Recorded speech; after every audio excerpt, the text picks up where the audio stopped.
business that the honorable members shall be looking into this afternoon. The members of the National Assembly are set to resume the consideration of the Fisheries Management and Development Bill, Bill number 29 of 2023, at the Committee of the Whole House stage. The consideration of this 211 clause bill already began. That is at the Committee of the Whole House stage, began on Tuesday, the 23rd of June, the year 2026, during the afternoon sitting. However, the business was not concluded. The House sought leave to sit again, and that particular business, the consideration of the bill clause by clause at the Committee of the Whole House stage, and also taking into consideration amendments that have been moved by the chairperson or the Departmental Committee on Blue Economy, and various members shall be considered. Also, the County Allocation of Revenue Bill, a bill originating from the Senate, is also lined up for consideration at the second reading stage. This is a bill that seeks to provide for the allocation of an equitable share of revenue raised nationally among the county governments, of course, in accordance with the provisions of the Constitution. And this is for the next financial year, that is 2026-2027, to be able to facilitate the transfer of allocations that were made to counties under this particular piece of legislation from the consolidated fund to respective county revenue funds. This is as provided for in the House, in the Constitution, Article 218(1)(b), where Parliament shall provide that piece of legislation to perform these functions. That includes to be able to ensure that the equitable share is divided Honorable to all members, county governments among the Mr. 47 individual Speaker. counties, and also the distribution that is based on the revenue sharing formula as determined by the Senate every 5 years. Also, this afternoon, the members shall take into consideration a petition regarding the variation of boundaries for 3 specified forests. This is a petition that was made to Parliament by the Cabinet Secretary for Ministry of Environment, Climate Change and Forestry. Allow me to hand you over to this live broadcast brought to you by PBU, partnership with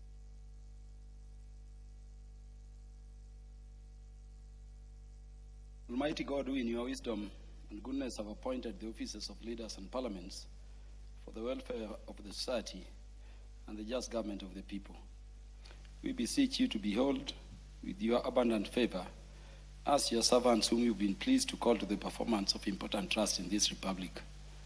Let your blessings descend upon us here assembled, and grant that we treat and consider all matters that shall come under our deliberation in so just and faithful a manner as to promote your honor and glory, and to advance the peace, prosperity, and welfare of our country and of those whose interests you have committed to our church.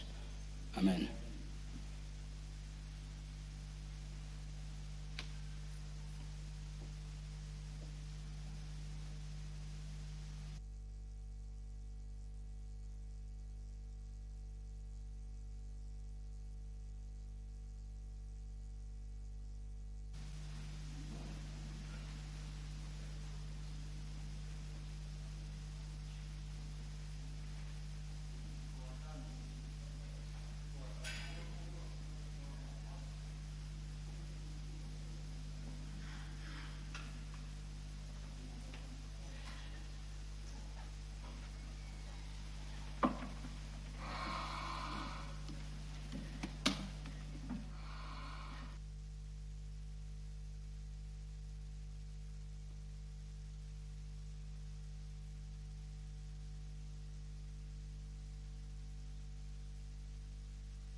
Ring the quorum bell for 10 minutes.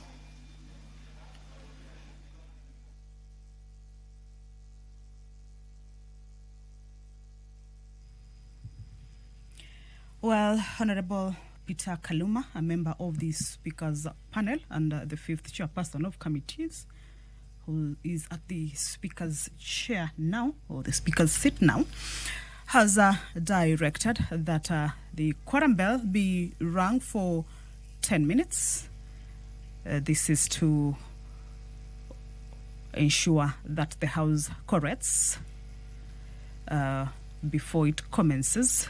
There is a quorum hitch at the commencement of the House, and of course, as provided for in the House Standing Order number 34, that a quorum bell shall be rung for 10 minutes, of course, to give room to the members to be able to make their way into the House and enable the House attain that much-needed quorum for the business or the House to be able to commence. As we wait for that, we shall continue to take a look at the business that they shall be transacting this afternoon.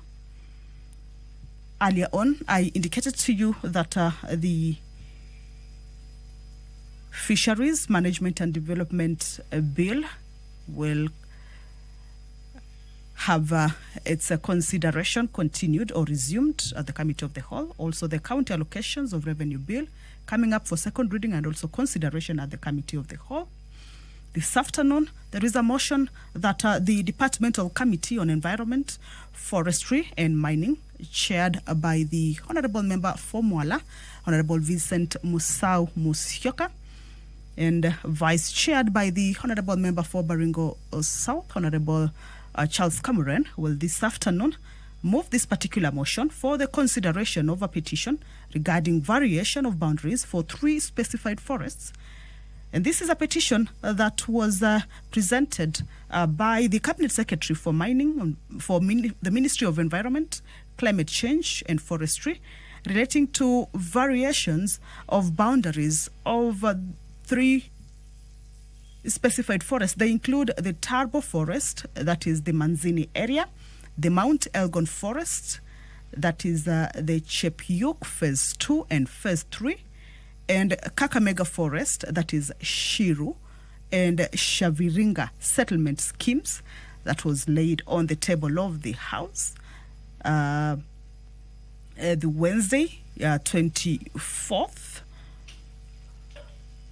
And of course, pursuant to the provisions of Section 34, Part 5 of the Forest Conservation and Management Act, Cap 385, that the House approves the boundaries of Tarbo Forest be varied by considering a number of hectares, of course, in the area of Manzini area from the original boundaries of the forest for the settlement of the landless quarters in Manzini Forest Block. Also, that the boundaries of Mount Elgon Forest be varied, of course, by excluding a number of area from. Proceed.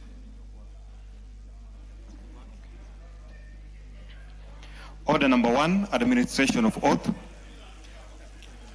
Order number 2, communication from the chair. Order, honorable members. Let those who are upstanding take the nearest seat. I have a communication to give.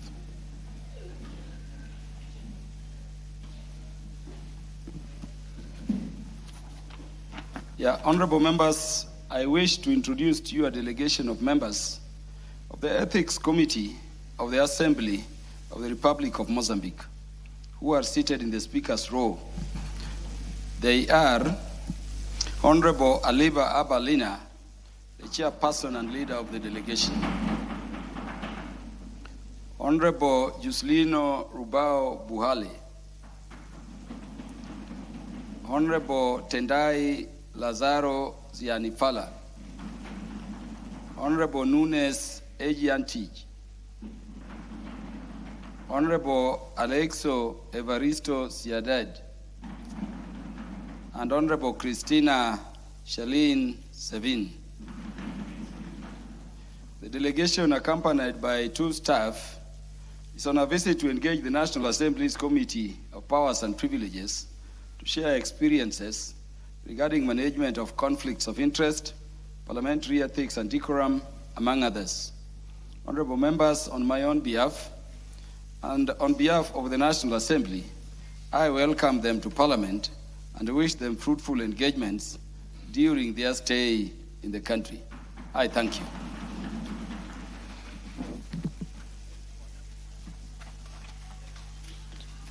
Next order. Order number 3, messages. Order number 4, petitions. Order number 5, papers. Is the Leader of Majority? Honorable Speaker, thank you very much, Honorable Speaker, and I want to join you to welcome the distinguished guests from Mozambique. They come from a very lovely country, a beautiful, beautiful. I've been to Maputo and I loved the country. You are most welcome to the Parliament of Kenya. Thank you very much. I beg to lay the following papers on the table of the House today, Wednesday, 24th June 2026, in the afternoon sitting. 1. Reports of the Auditor General and financial statements for the year ended 30th June 2021, 30th June 2022, 30th June 2023, 30th June 2024, and 30th June 2025, and the certificates therein in respect of the following schools. 1. Daniel Adventist Kaptu Bay High School, Elgeyo Marakwet County. Don Bosco Ituru High School, Kiambu County. Katooni Secondary School, Kitui County. Migwani Boys Secondary School, Kitui County. Mohammed Ali Girls Secondary School, Mombasa. Moi Kazonzo Girls High School, Kilifi. Muka Girls Secondary School, Makueni County. Our Lady of Glory Kaptagat Girls High School, Elgeyo Marakwet County. Rev Canon Kituri Memorial Secondary School, Rev Canon Kuri Memorial Secondary School, Kilifi County. Sosiani Secondary School, Wasigishu. Tembeleo RCEA Secondary School, Wasigishu. Reports of the reports of the Auditor General and financial statements for the year ended 30th June 2023, 30th June 2024, and 30th June 2025, and certificates they are in respect of the following schools. Moi Girls Secondary School, Kamangu, Kiambu County. Portrees Integrated Secondary School, Mombasa County. Rev Musa Gitau Girls Secondary School, Kiambu County, and Seko Girls High School, Wasigishu County. 3. Reports of the Auditor General and financial statements for the year ended 30th June 2025, and certificates they are in respect of the following schools. AIC Chebisas Boys High School, Wasigishu. Kiambu High School, Kiambu. Mamangina Girls Secondary School, Mombasa County.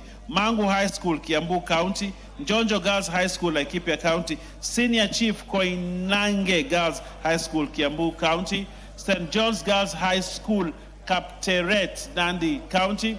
Thika High School, Kiambu County. And Uthiru Girls High School, Kiambu County.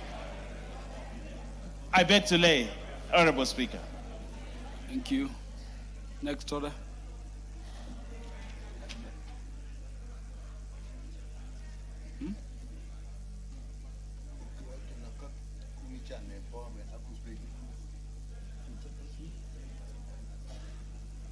Yes. You have the chairperson, the Departmental Committee on Finance and National Planning.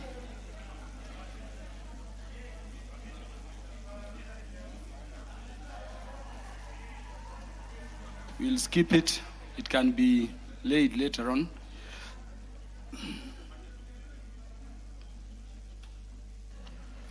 Order number 6, notices of motion.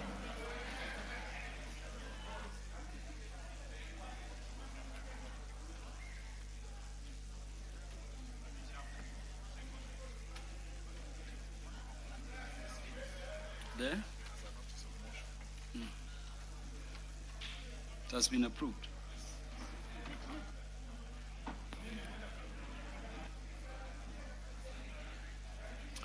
The Honorable Clive Giserio.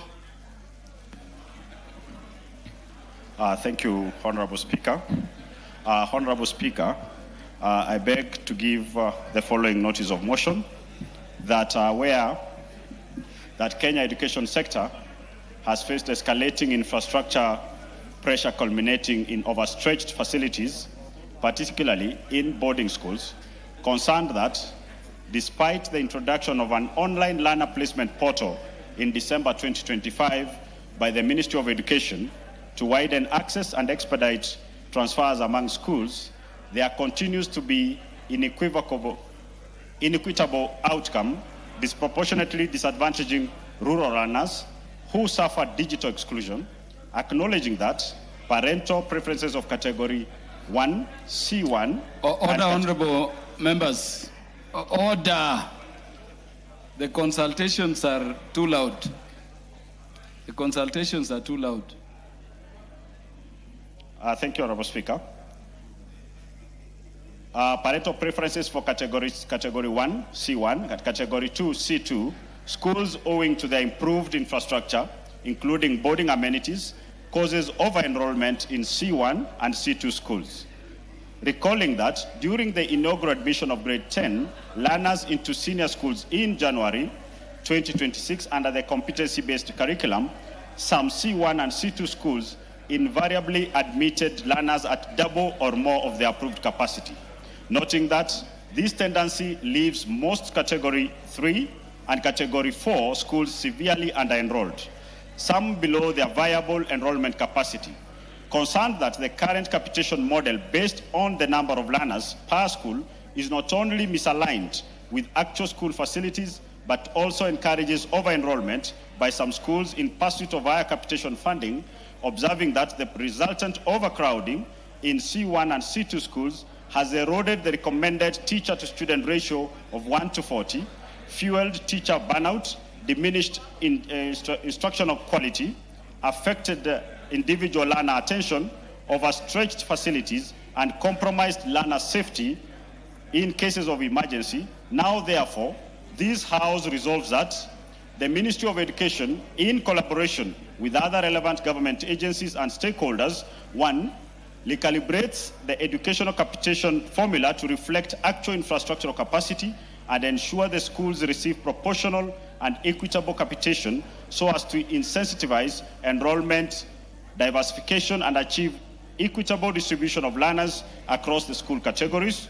2, develops and enforces guidelines for capping the number of streams per category of schools at a maximum of 10 for C1 schools, 8 for C2 schools, 5 for C3, and 3 for C4 schools, with each stream not exceeding 40 students. And 3, implements a targeted and accelerated infrastructural upgrade program in C3 and C4 schools, including classrooms, laboratories, ICT hubs, boarding sanitations, and amenities, so as to achieve infrastructure standardization across all categories of schools, safeguard the quality of education, and systematically eliminate overcrowding in C1 and C2 schools. I thank you, Honorable Speaker.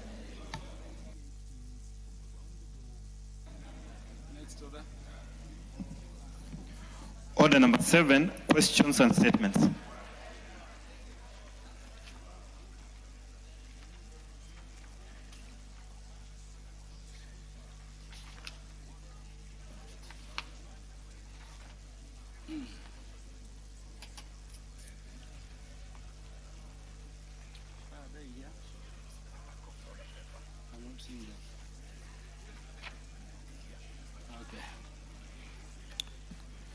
The Honorable James Koyo.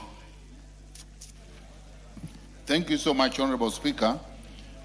Honorable Speaker, pursuant to provision of Standing Order 44-2C, I ask to request a statement from the Chairperson of the Departmental Committee on Administration and Internal Security regarding the circumstances surrounding the attack on Chemelil Sugar Academy on 18th June 2026. Honorable Speaker, on 18th June 2026, at approximately 11 a.m., a group of about 20 individuals armed with machetes, clubs, and other crude weapons forcefully entered Chemelil Sugar Academy on an assault. The assailants intimidated and assaulted security personnel, teachers, support staff, parents, learners, and other stakeholders, leaving several people with serious injuries. They were reportedly carrying petrol in plastic containers, suggesting an intention to set the school ablaze. The violent incident disrupted learning, endangered the lives and safety of learners, staff, parents, and the members of the surrounding community, and has raised serious concerns regarding the adequacy of security measures at the school and other educational institutions within Moroni constituency. Honorable Speaker, it is against this background that I request for a statement from the chairperson of the Departmental Committee on Administration and Internal Security on the following. 1. Circumstances surrounding the attack on Shamlil Sugar Academy, including the factors that led to the incident, the identity of those responsible, and the status of investigations undertaken by the relevant security agencies. 2. An indication as to whether the attack is linked to the operational transition of the school following the leasing of Chamlis Sugar Company to Kibos Sugar Company in 2025, and if so, steps taken to secure stability and sustainability of the premier educational institution. 3. Immediate security measures instituted by the National Police Service to safeguard the school, protect learners, staff, parents, and the surrounding community, and prevent the recurrence of similar incidents. And 4, measures being taken by the Ministry of Interior and National Administration in collaboration with other relevant agencies to ensure that expeditious conclusion of investigations, apprehension and prosecution of all persons involved, and the restoration of safe and secure learning environment at Chevrolet Academy.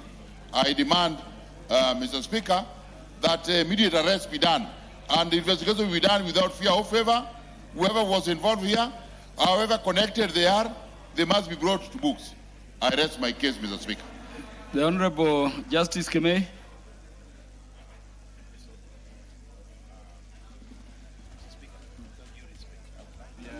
Yeah, thank you, Mr. Speaker, for the opportunity you've given me to comment on the request for statement by my good neighbor from Moroni constituency. Chemelil Sugar Academy, Honorable Speaker, is a premier institution, not just in Moroni, but in Nyanza as well as Rift Valley.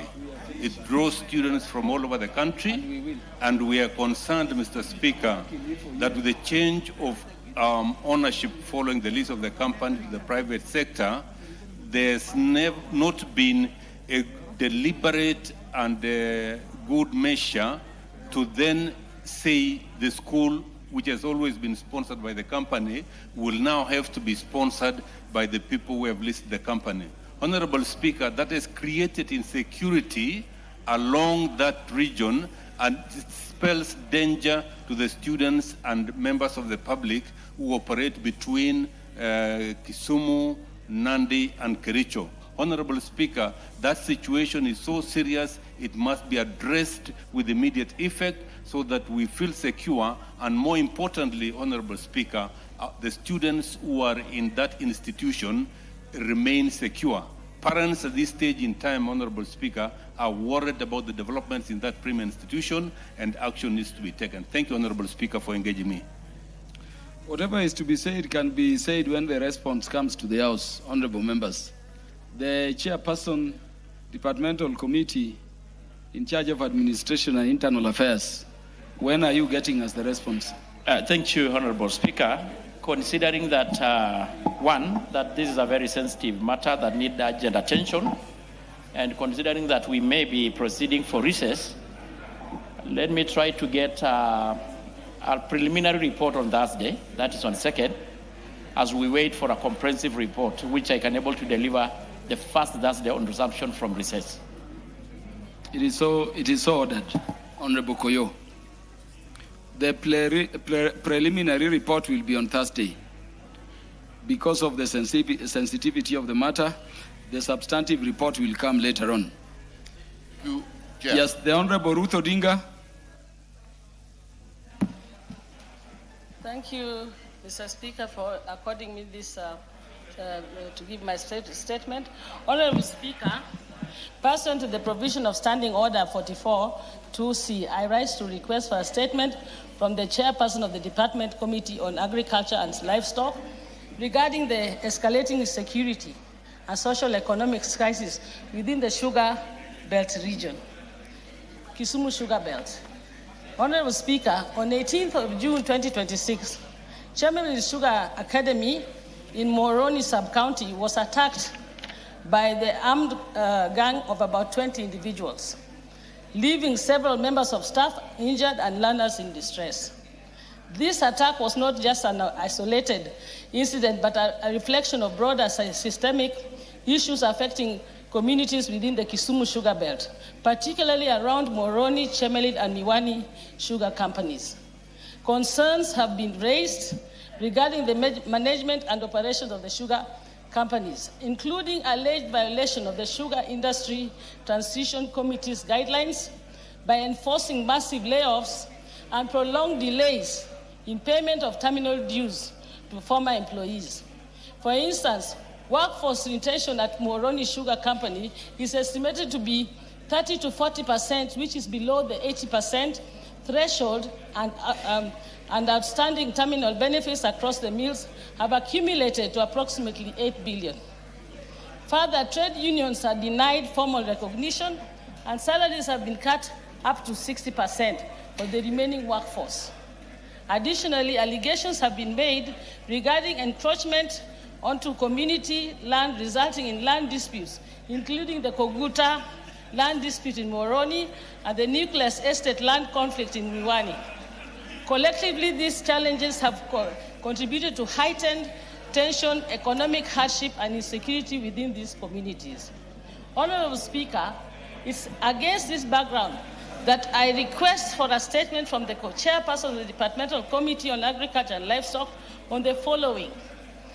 A, measures being taken by the Ministry of Agriculture and Livestock in collaboration with the Ministry of Interior and National Administration to guarantee security within the sugar belt, the Kisumu Sugar Belt, and providing psychological support to the staff and learners affected by the attacks, especially on Chemelil Sugar Academy. The measures taken, B, the measures taken to ensure Moroni, Chemelil, and Miwani sugar companies adhere to the 80% workforce retention framework and formally recognized trade union representation. C, plans by the government to settle the outstanding 8 billion in terminal dues owed to the former employees, including specific timelines for this. And D, finally, a report on the investigations into allegations of corporate encroachment, specifically the Koguta land dispute in Moroni and the Nucleus Estate conflict in Miwani. I would like this to be done because of insecurity, and as has been said by the Chair of Security, that there is a big crisis, and we need it sorted as soon as possible. Thank you, Thank you, Honorable Speaker. Chair, Departmental Committee in charge of Agriculture and Livestock. Yes, Honorable John Mutunga. Honorable Speaker, we can bring the response in 2 weeks. I didn't get you. Hello, Honorable Speaker. Response to that statement will come in 2 weeks' time. 3 weeks? 2. In 2 weeks? In 2 weeks' time, yes.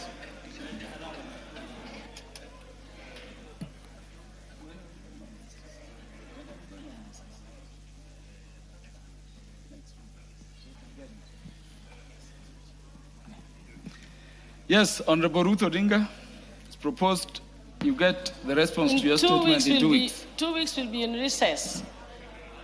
No, 2 weeks. Time will already be in recess. I don't know whether I've just consulted.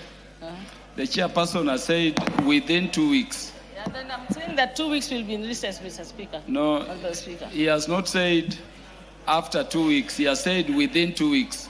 So the report may be even ready on Tuesday. On Tuesday before the recess. Tuesday, Wednesday, Thursday before recess. I'd appreciate it. Yeah, so 2 weeks it is, Honorable John Mutunga.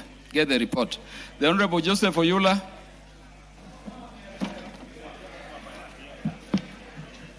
Thank you, Honorable Speaker, for giving me this opportunity to request for a statement regarding the state of emergency and trauma care services in Busia County. Honorable Speaker, pursuant to the provisions of Standing Order 44-2C I rise to request a statement from the chairperson of the Departmental Committee on Health regarding the state of emergency and trauma care services in Butla constituency, Busia County. Honorable Speaker, 3 women, Ms. Margaret Akuku Ojuang, Ms. Caroline Awino Wewa, and Ms. Lillian Nasuvo Adiedo, together with a minor, were involved in a fatal road accident and rushed to Busia County Referral Hospital, about 30 kilometers away. Regrettably, it is reported that despite some being unconscious, they waited for about 3 hours for medical attention and were subsequently referred, which is approximately 60 kilometers away, to Bungoma County Referral Hospital. Sadly, the victims succumbed while awaiting treatment. Honorable Speaker, this is not an isolated case of failure by counties to offer emergency care, but reflects a wider national weakness in the framework and capacity for emergency and trauma care. This includes inadequate staffing, insufficient equipment, long referral distances, and slow response systems that place the lives of Kenyans at risk of incidents and grief that can be avoided. Honorable Speaker, I therefore request a statement from the chairperson of the Departmental Committee on Health on the following: the policy measures being undertaken by the Ministry of Health in collaboration with the county governments to strengthen emergency response, reduce referral delays, enhance staffing, and improve health infrastructure nationally to enhance the provision of emergency and trauma care services. I thank you, Honorable Speaker. The chairperson, Departmental Committee in charge of Health. Thank you, Mr. Speaker. We'll be able to get a report within the first week and we come back from recess. Honorable Yula, the first week after recess looks reasonable. That's okay. Yeah, so the report will be ready then and should be delivered, chairperson. The Honorable Daniel Carito, MP.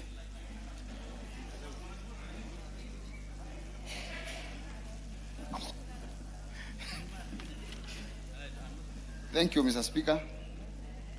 A request for a statement regarding the establishment of public mental health facilities across the country. Honorable Speaker, pursuant to the provisions of Standing Order 442C, I rise to request for a statement from the chairperson of the Departmental Committee on Health regarding the establishment of public mental health facilities across the country. Honorable Speaker, mental health has become one of the most pressing public health concerns in Kenya, with an increasing number of Kenyans, particularly young people, battling depression, anxiety, substance use disorders, and other mental health conditions. Despite the growing demand for the mental health care services across access to the specialized mental health facilities are privately owned, making mental health care unaffordable for many Kenyans due to the high cost of consultation, admission, medication, and rehabilitation services consecutively. Many persons living with mental illness either delay seeking treatment or go without care altogether, exposing them to worsening health conditions, stigma, loss of livelihoods, and in some cases, preventable deaths. Honorable Speaker, Section 73 of the Health Act, Chapter 241, requires the establishment and management of mental hospital with sufficient capacity to serve all parts of the country, as both the national and the county at both the national and the county levels. Additionally, the Mental Health Act, Cap 248, expressively provide for the establishment of mental health units operated and managed by both the national and the county governments. It also requires designated level 3, 4, 5, and 6 public health facilities with mental health units to provide both inpatient and outpatient mental health services. Despite these clearly legal frameworks, public mental health facilities remain inadequate, poor equipped, and unevenly distributed across the country, forcing patients and their families to seek care in costly private facilities or travel long distances to access specialist treatment. Honorable Speaker, it is against this background that I request the chairperson of the Departmental Committee on Health to provide a statement on the following: current status of the establishment of and operation of public mental health facilities and mental health units at the national referral hospitals, including the plans to establish additional facilities across the country to match the rising cases of mental health, and policy framework for collaboration between the national government and the county government to strengthen the capacity for provision of mental health care services, including infrastructure, personnel, financing, and awareness. I thank you, Honorable Speaker. The Chairperson, Departmental Committee. Thank you, Mr. Speaker. This relatively extensive work will be involved in this. However, we should be able to give a report within 2 weeks after the recess. Honorable Daniel Gareito, the report or response from the committee will come within 2 weeks after recess. Thank you, Honorable Speaker. So directed. Now, there are responses to previous requests. The response by the Chair, Administration and Internal Security to the request by Honorable Mumina Bonaya. Chairperson, Administration and Internal Security.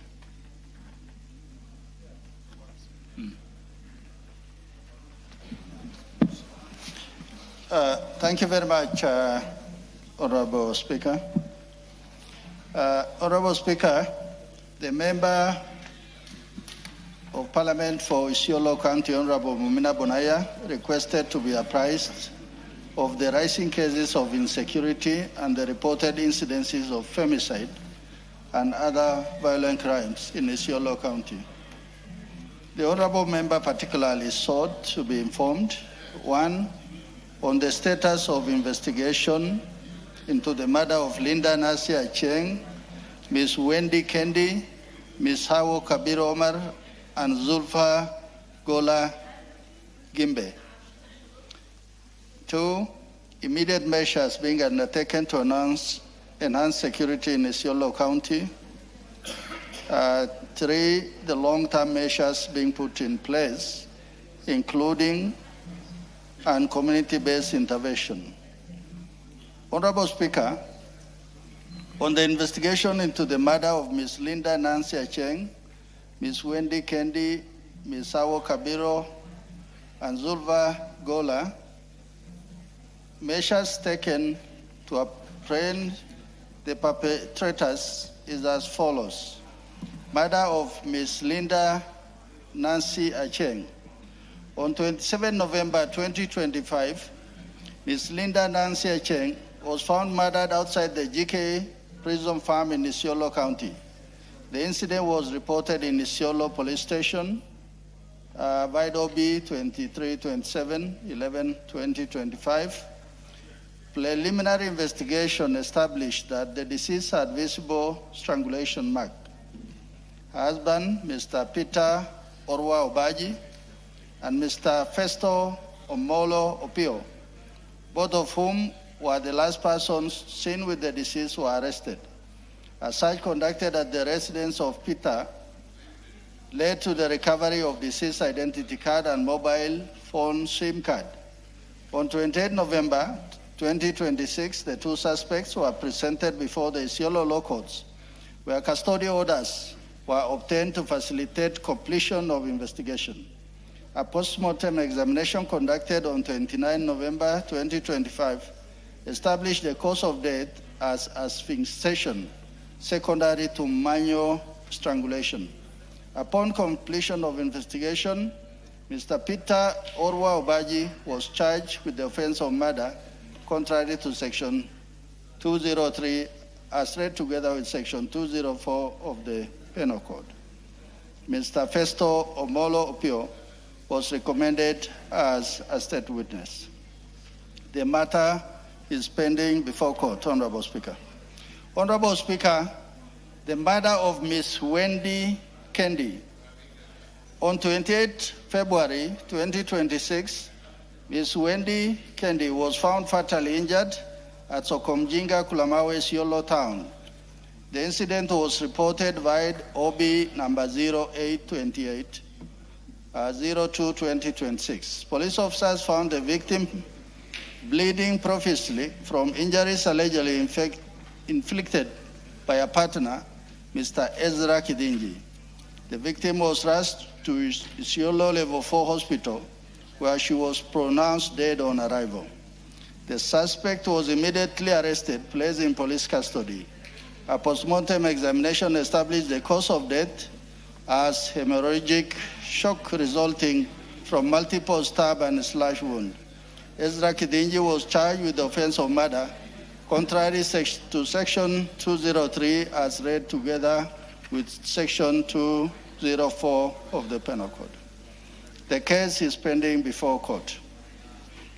Honorable Speaker, the murder of Misawo Kabiro Omar. On 3rd April 2026, Misawo Kabiro Omar, age 75, was found murdered near the GK Prison Farm in Isiolo town. The matter was reported to Isiolo Police Station. Investigation established that the deceased had been grazing goats when she was attacked by two individuals who subsequently stole her livestock. The deceased sustained severe head injuries and fracture. While police officers were processing the scene, members of the public tracked the suspect and subjected them to mob justice. The stolen goats were recovered and returned to the deceased family. The deceased postmortem examination established that death resulted from injuries inflicted by a blunt object. The two suspects, assailants, were later identified as Abbas Salom Onyango and Dennis Mwenda. Postmortem examination conducted on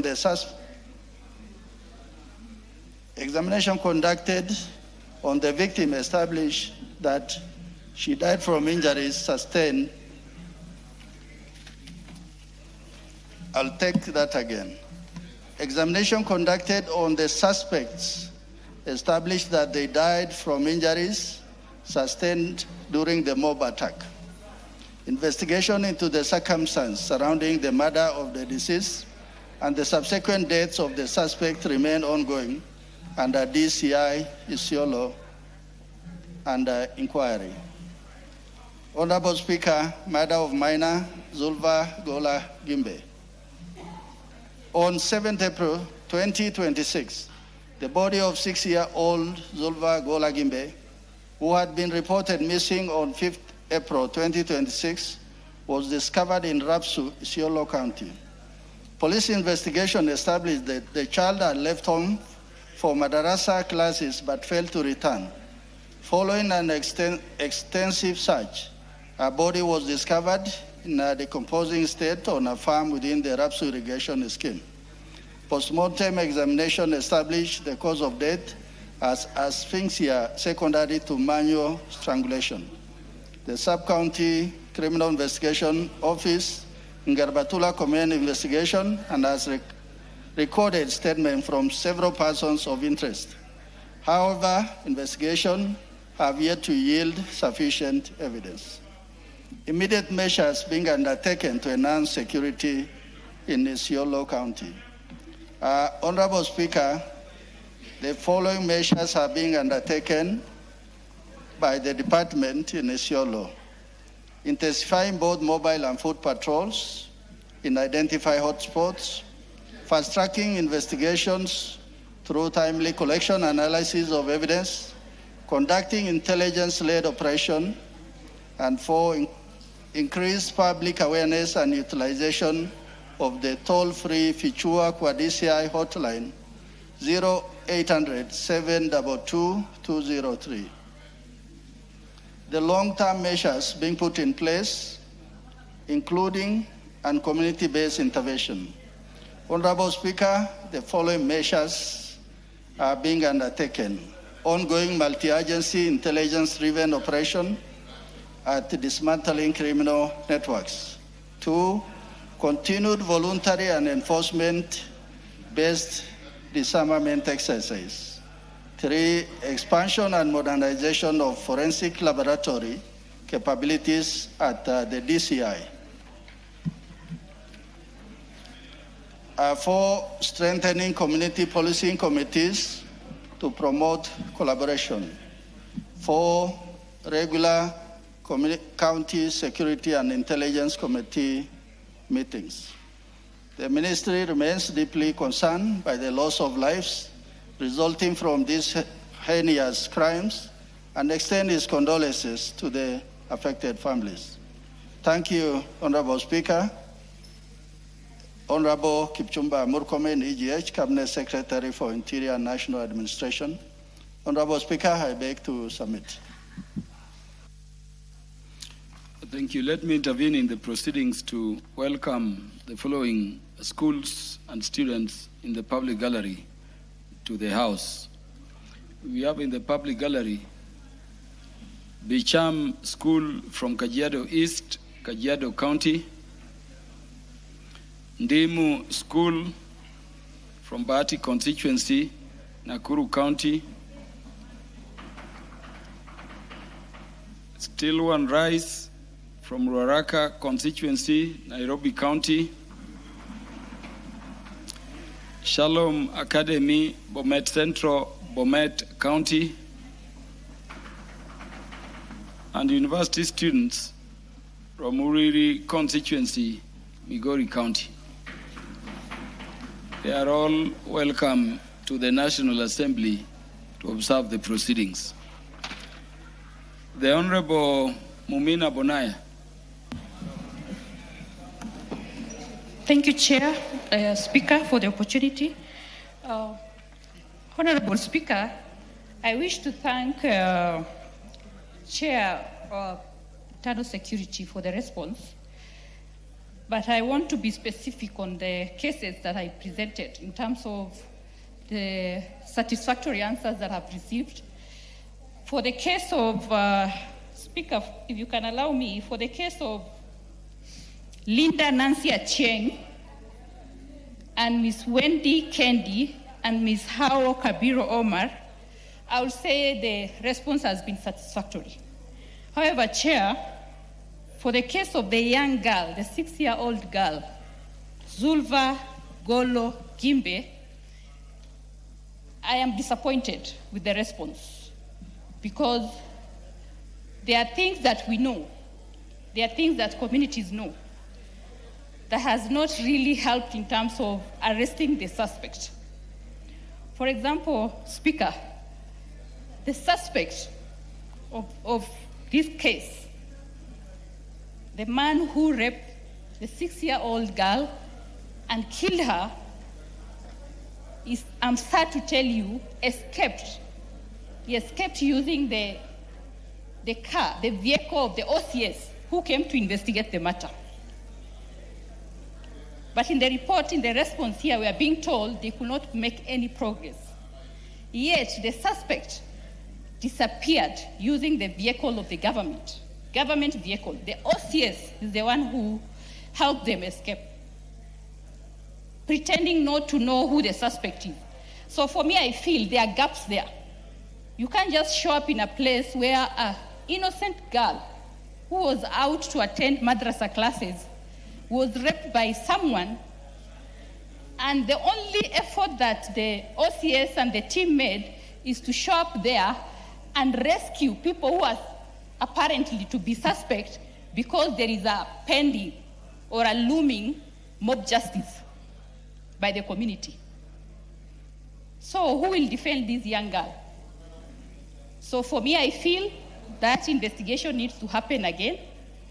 And I'm not happy with how they've handled the evidence. They didn't collect the evidence, they didn't analyze the evidence, they didn't do much. The only thing they did showing up there was to help the suspect escape.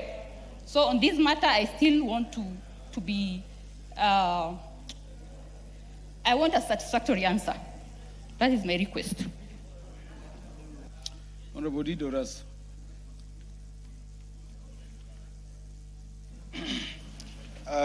Thank you very much, Honorable Speaker. Honorable Speaker, I think what Honorable Mumina there is saying is very serious allegation. If the OCS himself is actually a part of this crime, and is supposed to be the first person who should be arresting criminals, then that is serious indeed. And Honorable Speaker, we come from the same community with Honorable Mumina Bonaya, and we take it very serious, issues to do with minors, people who have no strength to defend themselves. It is the society or the community that must protect them. I think she could be having evidence that she should share with us and will be able to share with DCI so that those individuals must be brought to justice. Thank you, Honorable Speaker. When do you want the Honorable Member to come before the committee for further interrogation of the matter? Honorable Speaker, next Tuesday, the Minister will be coming before the committee, and Honorable Mumina is accordingly invited to make exactly the same allegation she is doing, because that is very serious as far as we are concerned. Honorable Mumina, because of the seriousness of the matter and the matters you raise, I will not have this one concluded before the House.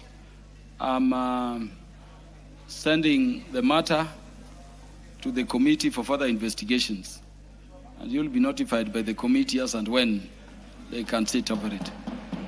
Thank you, Speaker. Yes. Speaker, just to add to what I shared earlier, on this case, the only people who have been interrogated so far on this matter are the family members of the young girl. Nobody else. That alone tells us that there is no seriousness on this case that is required. Yes. So you know the limitations of these responses as being a presidential system. It's the reason I'm using my discretion to remit the matter to the committee for in-depth interrogation, and do attend and give the information you have so that we do justice to those Kenyans affected by the subject matter.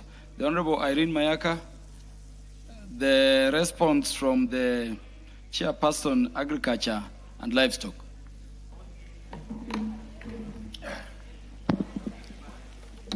Honourable Speaker, pursuant to the standing order 44.2c, the Honourable Irene Mayaka MP requested for a statement regarding the invasive dodder weeds in Kenya. Honourable Speaker, I stand to respond to the request for a statement by the Honourable Member as per the response I've gotten from the Honourable, the CS Agriculture. Honourable Speaker, specifically, the Honourable Member wanted to know the immediate intervention that the Ministry of Agriculture has put in place to contain the spread of dodder weed, including the availability and approval of effective means of control, methods for affected farmers in Kenya. She also sought to know the measures undertaken to sensitize farmers and the general public on identification, prevention, and management of dodder weeds infestation, particularly in hotspot areas. And finally, she also sought to know the budgetary allocation that the ministry has made to Carefree, Cairo, and other relevant institutions for nationwide mapping of dodder winds infestation, identification of hotspot areas, research on sustainable control measures, and implementation of urgent interventions. Honourable Speaker, the Cabinet Secretary for Agriculture and Livestock Development responded as follows to the issues raised in the statement. The spread of invasive winds has intensified due to climate change, rising global temperatures, and increased global movements. This has negatively affected food security and the livelihoods of millions of smallholder farmers. Dodder weed is a group of invasive parasitic weeds found in many regions across the world. These weeds attack a wide variety of plants and can lead to significant economic losses. Honourable Speaker, in Kenya, the weed is spreading rapidly and has already been reported in about 12 counties, mainly in the eastern Kenya, western and the Rift Valley regions. It now poses a serious threat not only to trees but also to crop production, thereby endangering biodiversity and food security. The weed causes significant damage to crops like tea, avocado, maize, sugarcane, and bananas. On avocado, Honourable Speaker, the wind has been observed in Murang'a, Nyamira, Bomet, Bungoma, Busia, Embu, Kakamega, Kajiado, Kiambu, Kirinyaga, Nakuru, Nandi, and Nyeri counties. Honourable Speaker, dodder weed also infests ornamental plants, native vegetation, and trees, reducing the aesthetic appeal of the landscape. As dodder plant grows, they repeatedly attach themselves to the host plant, forming a dense network of intertwined stems that can completely cover a tree or a shrub with their thick yellow to gold, orange or green vines, and eventually kill the hosts. Dodder weeds are highly prolific seed producers, with each plant capable of generating several thousands of seeds in a single season. Honourable Speaker, while only about 5% of these seeds germinate the following year, the rest can remain dormant in the soil and stay viable for more than 20 years. Dodder seeds are mainly spread from host plant to host plant by vectors such as birds, animals, and humans during pruning, composting of infected material, improper disposal of infested plants material, movement of infected soil and equipment. Dodder seeds germinate or at close to the soil surface, typically without influence from the host plant. The emerging seedlings produces a slender twining stem that wraps itself around any nearby object or plant. Honourable Speaker, I now move to the specific concerns raised by the honourable member. First of all, she wanted to know the immediate interventions that the Ministry of Agriculture has put in place to contain the spread of dodder weed, including availability and approval of effective means of control methods for the affected farmers in Kenya. The ministry has put in place the following interventions to contain the spread of dodder weeds. A multidisciplinary technical committee has been established to address issues of invasive pests and weeds. The committee has developed migratory and invasive pest and weed management strategy 2022-2027. The strategy is domiciled in Plant Protection and Food Safety Directorate within the State Department for Agriculture and Research. The strategy mission is to establish a system to support effective and efficient management of migratory and invasive pests and weeds for enhanced food and nutrition security in Kenya.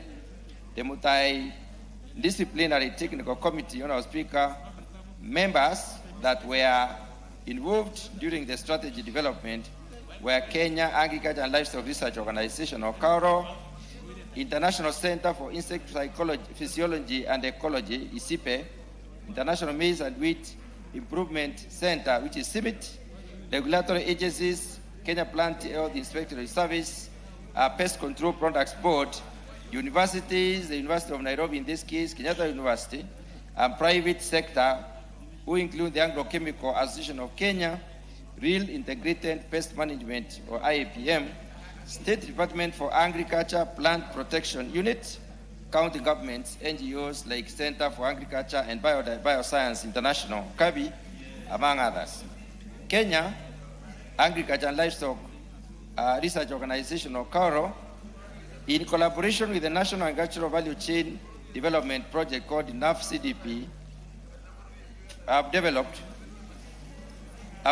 an integrated management of the invasive species of dodderwings, Cascuta on avocado. Honourable Speaker, Kenya Forestry Research Institute, or KEFI, has developed guidelines for dodderweed management in Kenya. The purpose of these guidelines is to provide information and build capacity to farmers, landowners, tree growers, foresters, and other stakeholders on available strategies for management of dodderweeds in order to control spread of the weed. The second issue that the honourable member sought to know, Honourable Speaker, is the measures undertaken to sensitize farmers and general public on identification, prevention, and management of dodder infestation, particularly in hotspot areas. And the ministry responds as follows. The government, through the National Agricultural Value Chain Development Project, or NAFCDP, supports awareness creation and trains farmers involved in the avocado value chain across the major avocado producing counties in Kenya. The project counties for the avocado are Bomet, Bungoma, Embu, Kakamega, Kiambu, Kericho, Kirinyaga, Kisii, Machakos, Meru, Murang'a, Nandi, Narok, Nyamira, Nyeri, Uasin Gishu, and Vihiga. And Honourable Speaker, realize these counties also map very closely to the targeted strategic, prevention or control counties. In the integrated management of invasive species guidelines on dodderweed in avocado has been distributed to small-scale farmers in the avocado value chain to serve as a technical guideline for managing the invasive weed. Dodder can only be effectively controlled using an integrated management approach, as no single method has been proven to adequately manage the weed on its own. The integrated approach combines preventive, cultural, mechanical, and chemical methods that farmers and the general public use to manage dodder weeds. Biological control, Honourable Speaker, has to do with research which is underway in Kenya for dodder control using natural enemies or biocontrol agents. The third issue that the honourable member sought to know is the budgetary allocation that the ministry has made to KEFRI and KAURO and other relevant institutions for national-wide mapping of dodder infestation, identification and hotspot areas, research on sustainable control measures, and implementation of urgent interventions. The ministry responds as follows. The ministry has not allocated budget to KEFRI, KAURO, and other institutions such as mapping dodder infestation, identification of the hotspot areas, and research. Thank you, Honourable Speaker. I beg to submit. Yes, the Honourable. Thank you, Honourable Speaker. Honourable Speaker, I think I just wanted to go on record that I reject that response in totality because it is extremely underwhelming. Honourable Speaker, as we have heard, this dodder weed is a weed that has affected up to 17 counties in this country. If you drive along on your way from Kisumu all the way to, as you drive along Sondu, all the way to Kisii, Nyamira, you will see what the dodder weed has done. It has even affected the fence the fences that people have put in their houses, as well as the fruits, especially the avocado fruit and the tea fruit. Honorable Speaker, in this response, the ministry is telling us that they have put in place extensive research personnel to undertake and find out what exactly is wrong with this weed. And then when it comes to budgetary allocation, they tell us that they have put no budgetary allocation for it. And yet, Honorable Speaker, especially where I come from, in Nyamira and in Kisii, the avocado fruit and tea are two extremely important cash crops.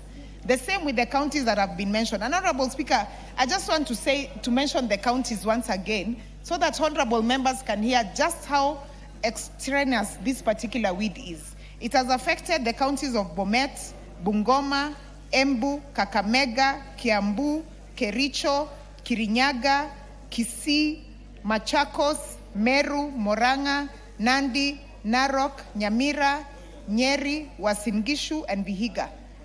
Out of all these counties, 17 counties, and some of these counties are the counties that are the food basket of this country. How can the ministry say that they have not allocated any budget towards control and prevention of this particular weed? So, Honorable Speaker, I just want to state that this response is unacceptable and the ministry needs to get back to us and give us a better response than this. Thank you.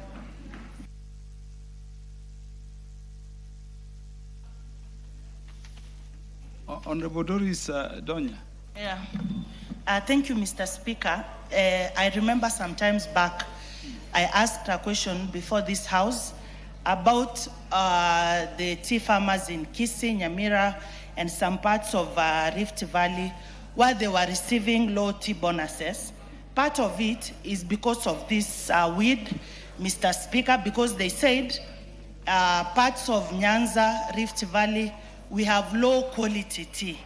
We have found an answer to that, part of the answer, Mr. Speaker. Then the ministry is saying they have not allocated any budget. When I read through the response from the chair, they had said they always conduct some research. So which research are they going to continue doing when they have not allocated any money for this purpose? I find the answers from the Ministry of Agriculture fake. They take farmers for granted, Mr. Speaker. I get outstanded every day. I get an answer from the chair of agriculture. I'm just waiting for this year's budget, bonuses from the farmers, and then they will say we are going to conduct another research where the farmers are received a low bonus. Yet, when they think of doing an allocation to this ministry, they don't consider key things which affect the farmers. Remember, Mr. Speaker, tea helps in food security. Tea has employed many people in this country. At the same time, we depend on it on everything, Mr. Speaker. For once, can we ask the chair to be serious? We don't stand to ask questions for the sake of it. We ask because we want to help our people. He has raised up his hand. I want to hear what he's saying. Thank you, Mr. Speaker. The Honorable Pukose. Thank you, Mr. Speaker. Mr. Speaker, I want to ask the chair to clarify whether daughter, which is also called cascata, this parasitic weed which the honorable member has raised, whether it has any beneficial results, because I was just Googling because I wanted to find out about it. And I've also seen it in the fence of my farm, Honorable Speaker. And they are talking here that it has key traditional and potential health benefits. And among them is reproductive and sexual health, where it improves impotence and other things. So I just wanted to seek the advice from the chair, because whether in the research, because you've talked about research, whether is it also beneficial, and is there a way that this can be harnessed for other benefits, because it is being used in other countries, Iran and other places. Thank you, Chair. Thank you. The Honorable Fatuma will have the last. joyride on this one. We have a very long order paper, honorable members. Thank you, Honorable Speaker. Honorable Speaker, I also want to give my voice to this because I also come from Migori County, where a little bit part of Kisii, coming towards Migori, we do grow tea. Honorable Speaker, the chair has just said that they don't have allocation in the budget for money to deal with this problem. But Honorable Speaker, in his response, he has mentioned that they have a committee that is called MIT that is supposed to deal with this situation, that they are sitting every day. I don't know what they are doing, but they have allocation, they have budget to take tea, to take mandazi, to take Keringet mineral water, to sit on nice red seats.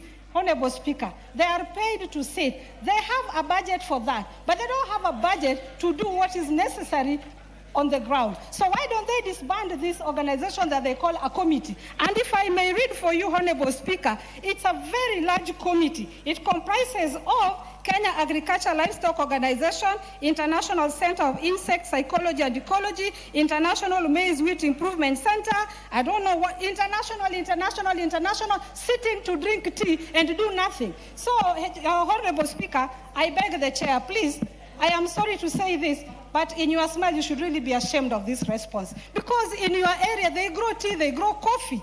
How do you bring such a statement into this house, even avocado, and convince us that there's no money in the budget? Where were you when they were doing the budget?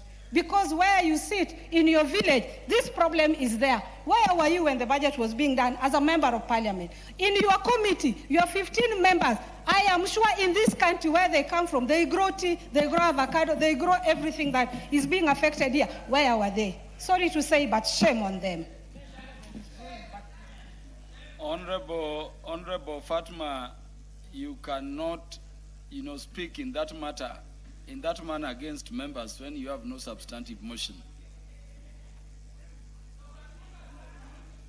So we withdraw the shame on them. More so as a chair of a committee yourself. Honorable Speaker, yes, I withdraw. But Honorable Speaker, you will find that there were Munyoros who are against the budget who decided not to sit when this issue was being discussed. So once again, not shame on you, but I'm sorry for your ignorance. Now, is that parliamentary? Yeah, your regret for the ignorance of any member is acceptable. So long as you, don't withdraw. That one I'm told is parliamentary. The Honorable John Mutunga, your response, or the response coming from the ministry is not sufficient. Honourable Speaker, I first of all would like to address my colleagues on the content of this response. Honourable Speaker, it is extremely wrong for Honourable Mayaka to rise and pick the list that is targeted at control as the one that is affected. Yet the report is here with her. Honourable Speaker, I refer to the point number 2, the first paragraph. She has read the counties that are targeted by the NAFS CDP, or what we are calling the National Agricultural Value Chain Development Project. Those are the ones, the counties that are targeted by this particular project for control, not the affected. So that is the wrong premise. Honourable Speaker, on the other hand, I would like to respond to the Honourable Donya. Honourable John Donya likes speaking to the gallery. Honourable Speaker, in this House made a determination that our committee and anybody else, any other member who is interested in joining the committee to do the inquiry on the tea bonus amounts, or rather the determination of the bonus, joins that particular committee. We formed the committee, which was an expanded committee. We divided the members by 2. We agreed that those Honorable who come... John Mutunga, are you still on the Doda weed? Yes, Honorable Speaker. Honorable Donya has brought up another issue, which I need to respond to because she is extremely ignorant. Don't go to issues which are not related to the matter. But, Honorable Speaker, when a honorable member stands here and brands another member ignorant, before they even know what the content is, and they have been involved in a process, and on the first day of outing, they were already convinced that they do the wrong things on their side. So who is ignorant here? It is the honorable member. who actually on the second day of the outing was already convinced. She left the team. Honorable Speaker, let me go back to this report and it is respond to this lady. Honorable Speaker, the honorable member, you see what, Honorable Speaker, you see, let me respond to honorable. Order. Honorable John Mutunga, I cautioned you against going away from the subject matter. Take your seat, Honorable John Mutunga. Just take your seat, Honorable John Mutunga. The Honorable Doris Donya, what is out of order? Mr. Speaker, the chair has mentioned Donya 4 times, more than even taking that time to allocate the budget. I'm not the one who came up with the statement that there is no budget which has been allocated. I'm not the one who took the Doda weeds to Kisii. Facts, you don't have the budget. Where is Donya coming in? Yeah, the Honorable Fatuma. Honorable Speaker, may I kindly introduce myself to the honorable member because he referred to me as, may I respond to this? I'm not a this. My name is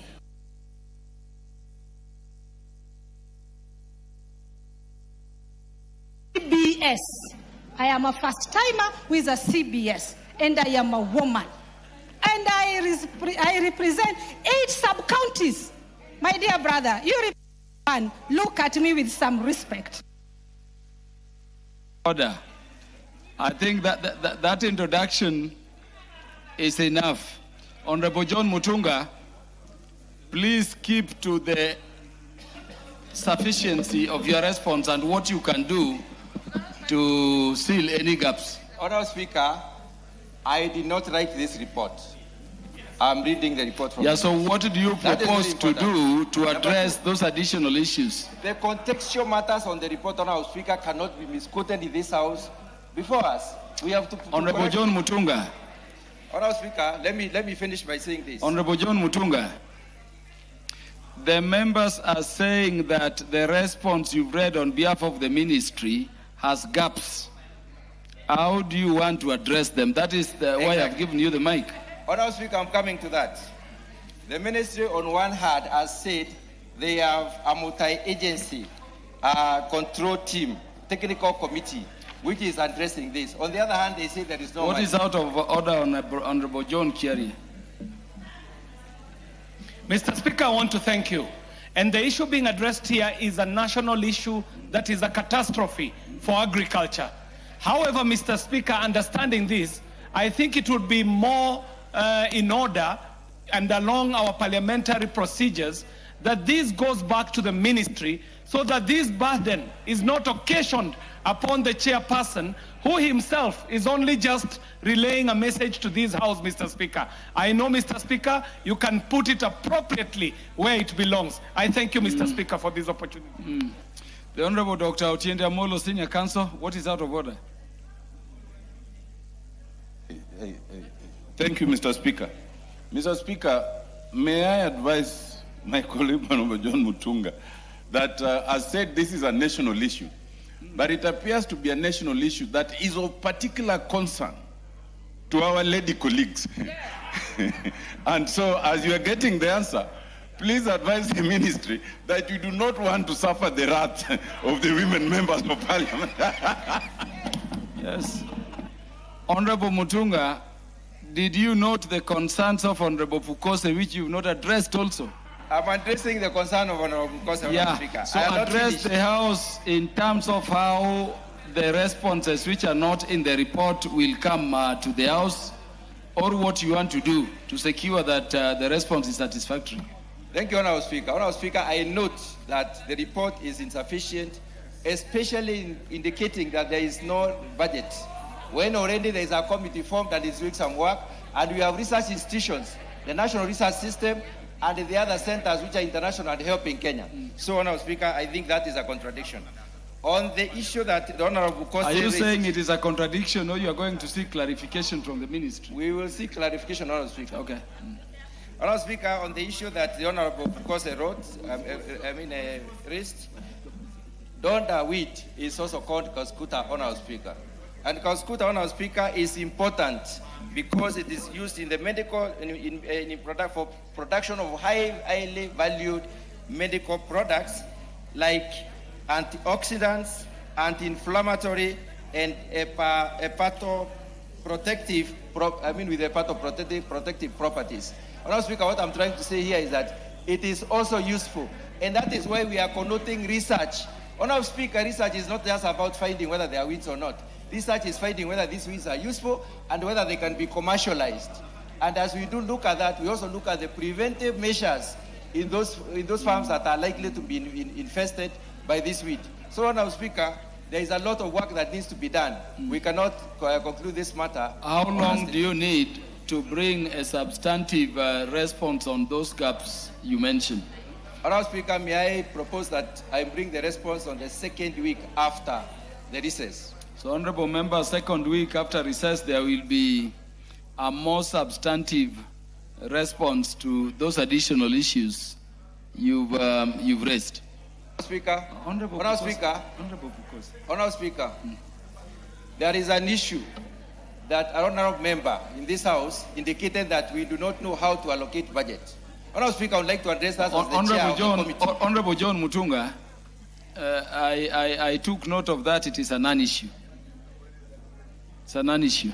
Let us go to the next response, which will be by the Chairperson, Defense, Intelligence and Foreign Relations Committee, to the statement request by Honorable Caroline Ngelechei. But before you do, Chairperson, I want to allow the Honorable Mark Ogola Nyamita to welcome the university students from Uriri, Migori County, together with all visiting students to the House to observe proceedings. Thank you, Chair. You'll allow me to break procedure a bit, Chair, on that issue, even as Mutunga goes to seek further engagement with the Ministry on Agriculture. Mr. Speaker, Dr. Pukose is just not a member of this House. He's a medical doctor. And I understand the concerns of the ladies, especially when Pukose says the particular weed can cause impotence in men. And you can see how our women colleagues are very concerned about this. So I want to urge, Mr. Speaker, that Honorable Pukose be given time. Honorable Mark Nyamita. Thank you, Mr. Speaker. The weed was not causing impotence. That was. The weed, according to Dr. Pukose, is treating impotence. Oh, okay. So the excitement of the female members could be more positive than on the negative side. Oh, in that case, then they need to give feedback very quickly so that we can allay the fears of our female colleagues, Honorable Speaker. Mr. Speaker, let me take this opportunity to welcome a group of university students. Some of them are graduates in agriculture and they might help in that particular research. To this particular House, I am indeed honored that they are here. Mr. Speaker, as you might be aware, in this coming election of next year, I will not be seeking votes to come back here, but to go to a higher seat. So I did invite the young men, some of them who have graduated and some who are still in school, to come and see where I sit, because maybe one of them might be here the next time, Mr. Speaker. And also for them to witness that members of parliament here, do a great job. So I take this opportunity to welcome all the students and those who are in school and those who are not there. Karibuni sana to the 13th parliament. Thank you. Thank you very much, Mr. Speaker.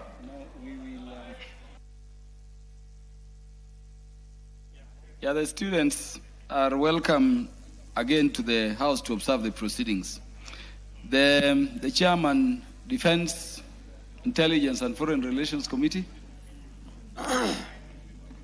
Is there a way you can go straight to the specific responses? Noted, Honorable Speaker. Honorable Speaker, this is a response to a request for statement by Honorable Caroline Ngelechei, MP, regarding the circumstances surrounding the death of Mrs. Sheila Jipkorir Tanui in Australia. Honorable Speaker, Honorable Ngeleche MP, pursuant to Provisional Standing Order 44-2C, requested for a statement from the Cabinet Secretary for Foreign and Diaspora Affairs regarding the circumstances surrounding the death of Ms. Sheila Chepkorir Tanui in Australia. The committee specifically sought clarifications on the following. 1. A report on the investigations being conducted by the Australian law enforcement and forensic authorities into the death of Ms. Sheila Chepkorir Tanui, including the steps taken to secure all available CCTV footage, witness statements, and forensic evidence to establish the actual cause of her death. 2. The measure has been taken by the Government of Kenya to engage Australian authorities to ensure a thorough and transparent investigation into the circumstances surrounding the death of Ms. Sheila Chepkorir Tanui and to guarantee the family's access to all relevant findings and evidence. And 3, the support and consular assistance being extended to the family by the Kenyan High Commission Australia, including measures to facilitate the dignified repatriation of Ms. Tanui's remains and the provision of appropriate support to the family. Honourable Speaker, on the investigation being conducted by Australian law enforcement and forensic authorities into the death of Ms. Sheila Chepkorir, the Ministry of Foreign and Diaspora Affairs states that the Government of Kenya, through the Kenya High Commission in Australia, has maintained close contact with the relevant Australian authorities since being notified of the incident. The Ministry further states that the matter was reported to the Day Street Police Station in Sydney, New South Wales, immediately following the incident. Investigations commenced thereafter under the competent Australian law enforcement authorities, led by the Australian police officers who visited the scene and initiated the investigation. The Ministry has been informed by the Kenyan High Commission in Australia that investigations remain ongoing and that the Coroner's Office is yet to finalize and release his official report. The Australian authorities have assured the Kenyan High Commission that all relevant investigation procedures are being undertaken in accordance with the Australian law, including collection and examination of relevant forensic evidence, retrieval and examination of available CCTV footage, recording and assessment of witness statements, and analysis of all relevant information necessary to establish the circumstances and cause of death. Honourable Speaker, all the measures being undertaken by the Government of Kenya to engage Australian authorities and ensure a thorough and transparent investigation, the Ministry states that the Kenya High Commission in Canberra has maintained continuous engagement with the New South Wales Police Force and other relevant Australian authorities regarding the progress of investigation. The Ministry further states that the Ministry, through the State Department for Diaspora Affairs and the Kenyan High Commission, continues to monitor the developments and follow up with the relevant authorities to ensure that the family receives timely updates regarding the progress of investigation. Honourable Speaker, on the support and consular assistance being extended to the family, the Ministry says that the Government of Kenya remains committed to supporting the family during this difficult time. Key interventions undertaken include maintaining regular communication with the family and keeping them informed of verified developments concerning the case and issuing a support letter to facilitate the visa processing for the deceased brother to travel to Australia and assist the family during this difficult period, and providing counseling and psychological support services to the family members through the State Department of Diaspora Affairs. I submit and thank you, Honourable Speaker.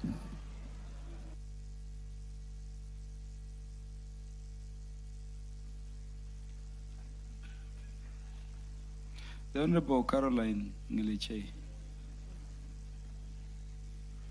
Thank you so much, Mr. Speaker. I want to, first of all, appreciate the member for the response, albeit very late. Mr. Speaker, they have taken more than 3 weeks to respond to this particular question. Nonetheless, Mr. Speaker, there is no committal in the part of the government. What the statement is saying is it's not committal, neither is it giving any substantial information about anything. It's just we will continue to engage. Until when are they going to continue engaging, Mr. Speaker? Number two, the government, for your information, the ministry has been relying on family members to give them the information. The family members made their own effort and sent one of their own to Australia to do a follow-up with the authorities of the Australian government. And the Ministry of Foreign Affairs shamelessly has been reaching out on the family members to update them on how far they are going with it. I was expecting to get the statement, and I would wish, Mr. Speaker, to get your attention. I was hoping that there was a follow-up.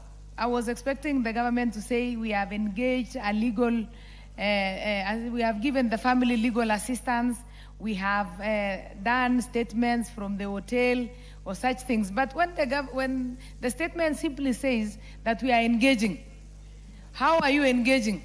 Is it by phone? Has the ambassador even reached out to the family members? Mr. Speaker, it is a very ambiguous statement which is not committing to anything. And I would wish, to me, if you ask me to rate the response from the ministry out of 10, I'll give it 0.5 out of 10. I'll just give the effort of taking time, 3 weeks, to just write such a flimsy statement. Mr. Speaker, the Kenyans in diaspora really suffer. As I said last week, these are people who contribute much to the economy of this country. Whenever they face challenges outside there, Mr. Speaker, the government should also give them special attention, and they should know that these are people who are far away. I'm made to understand that the hotel, Mr. Speaker, is a 5-star hotel where the lady who had just worked for 2 weeks. The postmortem report indicates that there was a planned trauma behind her head, and then she fell. But we are being told, initial report said that she fell from 19th floor to 4th floor. Right now, they have reduced the number of floors. They are saying she fell from 14th floor to 4th floor. Maybe by next week, she will have fell from 2nd floor to 1st floor. Mr. Speaker, issues of people should be taken seriously by the Ministry of Diaspora. Number 2, I would also was expecting that because of the number of deaths that have happened out of the country, especially to these young students in the university, Mr. Speaker, the ministry should even go ahead and maybe come up with a policy, a welfare or an insurance policy. You know, this girl was just in Australia for 6 weeks. She worked for 2 weeks, and then she had been, the parents had contributed a lot of money for her to go to university because she was going there to do a master's program. Now they had to do another fundraiser. They did about 3 or 4 fundraisers to repatriate her body back to the country after suffering the loss of having paid the school fees, the air ticket, and now to repatriate the body back. I think, Mr. Speaker, I'll still need, I know the cabinet secretary, the prime cabinet secretary had been away with the president, and maybe this report was just developed because of the pressure from this house. I just need another new report when we come back from recess, a comprehensive one that will be indicating how far that the investigations are, what the Kenyan mission in Australia is doing, and also the reports from the authorities and the investigators in Australia. I thank you, Mr. Speaker. Chairperson.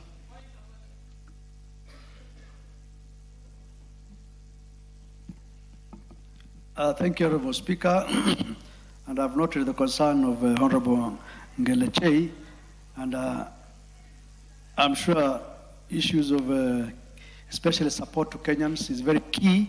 And you know, even as a committee and as a parliament, it's us also to allocate resources to the Diaspora State Department. There's what we call now the Diaspora Fund, which is still in the works and has not been funded yet. I think once the Diaspora Fund comes into operation, I think the issue of support to Kenyans in distress outside the country will be addressed. But on the matter of the report not being very conclusive, I agree with her because these are progressive reports, and so we'll ask the ministry to ensure that they should give us a progressive report on what's happening. Remember, this is murder, and it also requires probably a bit of time for them to bring all the reports, looking at the fact that it's another country, it's another law enforcement that is dealing with it. But nevertheless, we'll still ask them to collaborate and engage with the Australian law enforcement to ensure the report is availed. Thank you, Honourable Speaker. Chair, when do you want to bring the progress report in terms of the state of investigation. Yes, and I think even Honorable Ngeleche agrees that because we are also going on recess, I think once we come back from recess, probably all these ongoing reports, investigations will have captured much of the information. So after recess, probably first week of recess, we will be able to have a complete and comprehensive report. Honorable Ngeleche, that sounds reasonable. Because the investigations are continuing, the chair is undertaking that there will be a progress report before the House, which can be, debated as we go along on this sensitive matter. The first week when we come from recess. That's okay, Mr. Speaker. Yeah. The response by the Chair Housing, Urban Planning and Public Works to the statement request by Honorable Onesmus Ngongoyo. Thank you, Honorable Speaker. Honorable Speaker, on 8 June 2026. Yeah, Honorable Millie Odhiambo, what is out of order? Thank you, Mr. Speaker. Mr. Speaker, I'd actually wanted to comment on the Australian case because it was raised with us when we were in Australia last month. And the case of the girl who died because they were saying that she had committed suicide, but every evidence pointed to a possibility of murder. I know I'm in the committee and I've raised it with the committee, but the other issue that was raised by the Kenyans resident in Australia was the high number of Kenyans who are dying there. So I think I would request, even though the Vice Chair has left, but because I sit in the committee, I think I'll bring it up when we discuss, that we need to look at it globally. A lot of young Kenyans are dying. Yeah. So we need to look at what is causing that. Yeah. Thank you, Honorable Millie. And luckily, Honorable members, in both of the two issues, they will come back to the House after recess. So I hope we will engage in greater detail then. Yes, Chair. Thank you, Honorable Speaker. Honorable Speaker, on 8 June 2026, the member for Kajiado North constituency, Honorable Onesmus Ngongoyo. Is Honorable Onesmus Ngongoyo in the House? Okay. Onesmus and could MP, you go to the specific responses so that we save on time? The MP requested for a statement from the chairperson of the Departmental Committee on Housing, Urban Planning and Public Works regarding the collapse of a building under the construction at Ole Nairi area, Kajiado North constituency. Honorable Speaker, in the statement, the own member sought to establish, among other things, number one, a report on the circumstances that led to the collapse of the 8-story building at Ole Naira area on 8 May 2026, including the copies of approvals granted for the project, whether MS Coastling Building Works Limited was registered at the time of the collapse of the building, and whether the construction complied with the approvals and the NCA standard. Number two, an explanation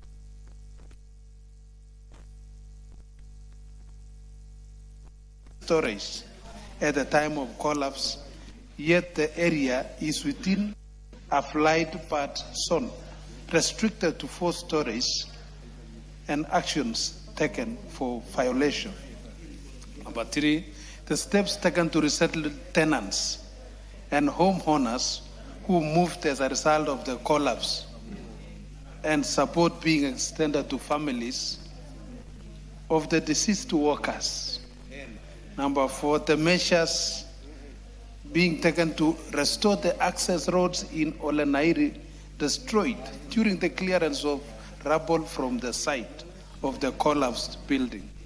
And number 5, the measures in place to ensure that construction workers across Kenya are governed by adequate occupational safety and health protections and compensation frameworks.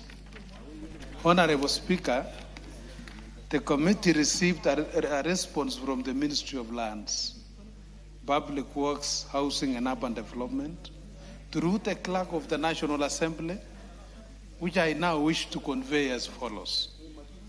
Regarding a report on the circumstances that led to the collapse of the 8-story building at Olenaira area on 8 May 2026, including copies of approvals granted for the project, whether MS Coastling Building Works Limited was registered at the time of the collapse of the building, and whether the construction complied with the approvals and NCS standards, the State Department informed the committee that it received reports of the collapse of a residential building under construction located in Ololua area on the outskirts of Ngong on the morning of 9 May 2026.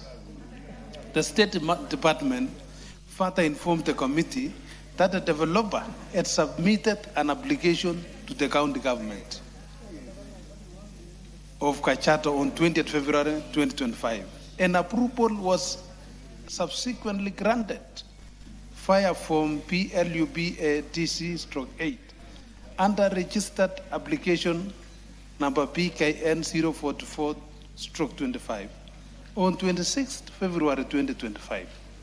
In addition, NEMA file license number NEMA EIA/PSL/39046 dated 10th April 2025 approved the construction of an 8-story building comprising a basement and ground floor parking area with the first to 8 floors each containing 5 3-bedroom units and associated amenities on plot RN number Ngong/Ngong/107078 Ngong Municipality.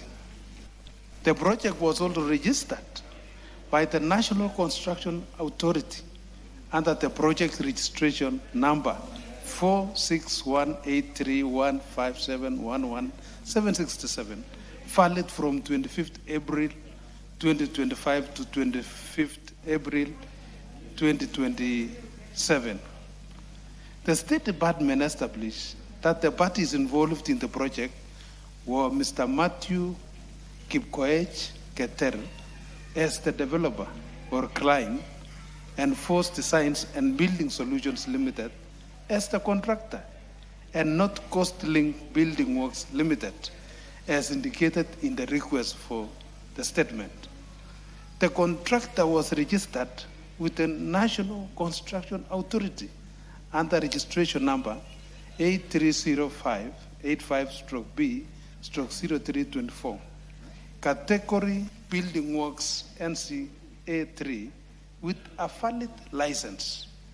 The State Department further informed the committee that the developer had engaged engineer Ngugi Jacob Kipe, registration number A4926 as the project engineer, and architect Maimba Kahara, registration number A2107 as the project architect.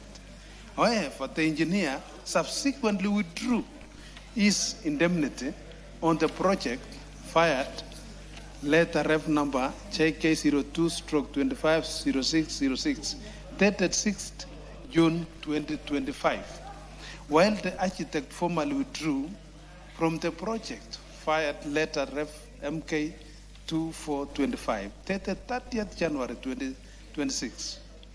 The State Department also informed the committee that an inspection conducted on 30th June 2026 established that the project was proceeding without the supervision of the project consultants. Consequently, the National Construction Authority issued suspension of works, order number 197588. Regarding the cause of the collapse, the State Department indicated that investigations undertaken since 8 May 2026 revealed that the collapse resulted from structural deficiencies, poor workmanship, and non-compliance with approved designs. Although the project had obtained development approval from the county government, an NEMA license and NCA registration, inspections reveal contradictions between the approval plans and the actual construction, which had exceeded the approval height, while approval had been granted for 8 floors. The building had reached 9 floors at the time of the collapse. The State Department concluded that the collapse stemmed from a combination of exceeding the approval height, disregarding regulatory orders, and structural weaknesses, thereby underscoring enforcement gaps and violation of NCA standards. Honorable Speaker, regarding the explanation on how the collapsed building had risen as high as 8 stories at the time of collapse, yet the area is within a flight buffer zone restricted to 4 stories, and the actions taken for violation, the State Department informed the committee that whereas the statement raised the issue that Ole Nairi site lies within a flight buffer zone restricted to 4 stories, a review of statutory approvals and regulatory records showed no evidence that Ngong or Lua is formally designated as a flight buffer zone. The State Department further indicated that it had sought clarification from the Kenya Civil Aviation Authority on the matter. Honorable Speaker, regarding the steps taken to settle the tenants and homeowners who moved as a result of the collapse and the support being extended to families of the deceased workers, the State Department informed the committee that the settlement of victims of disasters, such as building collapses, is a shared responsibility across several institutions, county governments, through their county disaster risk management committees, coordinate local disaster response, including shelter and relocation. At the national level, the National Disaster Operations Center oversees evacuations, provision of safe refuge, and delivery of essential supplies, while the National Disaster Management Unit under the Ministry of Interior provides command and coordination during emergencies during the National Emergency Disaster Plan. The State Department further informed the committee that the National Disaster Risk Management Authority, established under the 2026 Act, provides legal framework for disaster risk management by coordinating national and county efforts, managing the Disaster Risk Management Fund, and ensuring that victims receive resettlement support. The State Department indicated that this mandate remains focused on technical inspection, regulatory compliance, and advisory services within the construction sector.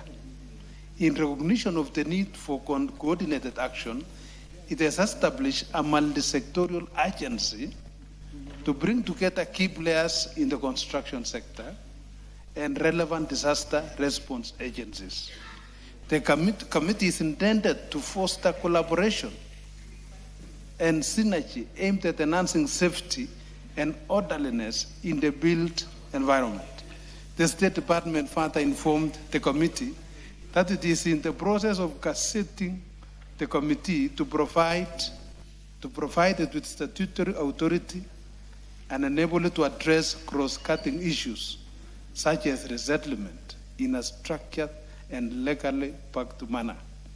The State Department also informed the committee that it continues to experience significant financial constraints in executing its coordination mandate, particularly in responding to building collapses and undertaking continuous inspection aimed at identifying and addressing structural deficiencies before collapses occur. These challenges are further compounded by the absence of a legal mandate for multi-sectorial agency consultative committee, which limits its effectiveness in coordinating enforcement and preventive interventions. Honorable Speaker, regarding the measures taken to restore the access road in Olenairi destroyed during the clearance of rubble from the site of the collapsed building, the State Department informed the committee that while road restoration is outside its direct mandate, it is proactively strengthening multi-agency coordination through multi-sectorial agency consultative committee. The State Department indicated that this framework will ensure that future responses to disasters, whether involving access roads, structural safety, or resettlement, are handled collaboratively with clear accountability and enhanced efficiency. Honorable Speaker, regarding the measures in place to ensure that construction workers across Kenya are covered by adequate occupational safety and health protection and compensation frameworks, the State Department informed the committee that Occupational Safety and Health Act Cap 236A provides the legal foundation for workers' protection in Kenya, and it is enforced by the Directorate of Occupational Safety and Health Services under the Ministry of Labor. Employers are legally required to register workplaces, implement safety measures, and provide compensation for injuries sustained at work. The Work Injury Benefits Act complements OSHA by ensuring that injured workers... Order, Chairperson. What is out of order, Honorable? Just, Speaker, you see, there seems to be general consensus on the agreement of that answer, because I can see everybody else is on his phone and doing other things. You could actually give the response, because it is lengthy and long, of course detailed, and we thank whoever prepared it for it. We give it to the Honorable Ngogoyo. He reads, if he has issues, he can raise with him, and then we move on. We seem to be stuck. Honorable Chairperson, how long do you have to go? Almost. And all these are very critical points, Mr. Speaker. Very critical points. I'm almost. Proceed. Yeah, maybe two. Yeah, thank you. Honorable Mbaya, your concern. So together with this framework established, the statutory obligations for worker safety and compensation.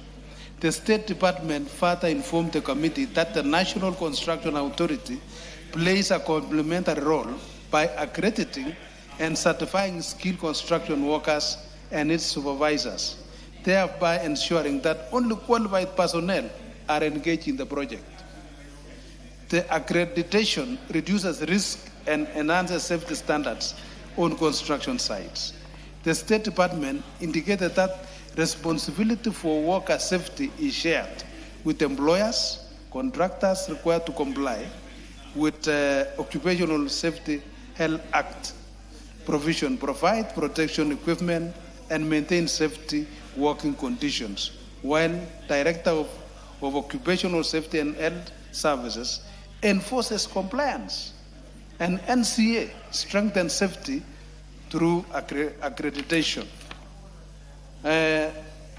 Honorable Speaker, in conclusion, the State Department informed the committee that it remains committed to strengthening regulatory oversight, enhancing coordination among relevant agencies, and promoting safety within the built environment.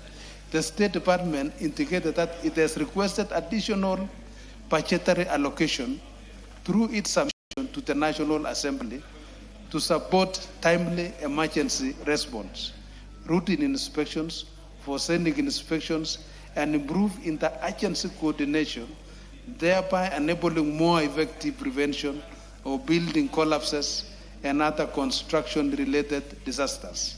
The State Department further stated that it remains committed to implementing the recommendation arising from its investigation and taking all necessary measures to safeguard lives and property.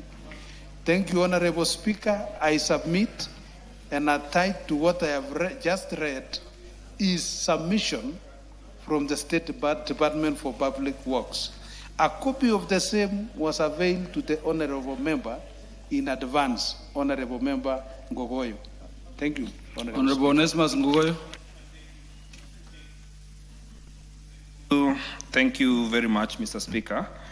I also want to thank the Chair. Mr. Speaker, with your indulgence, as I appreciate the good response and detailed response, and thank you for intervening so that this detailed response, the public, even those in Nairobi and other counties, can know from the State Department that the construction of this particular building, there are a number of things that have come out to be very clear.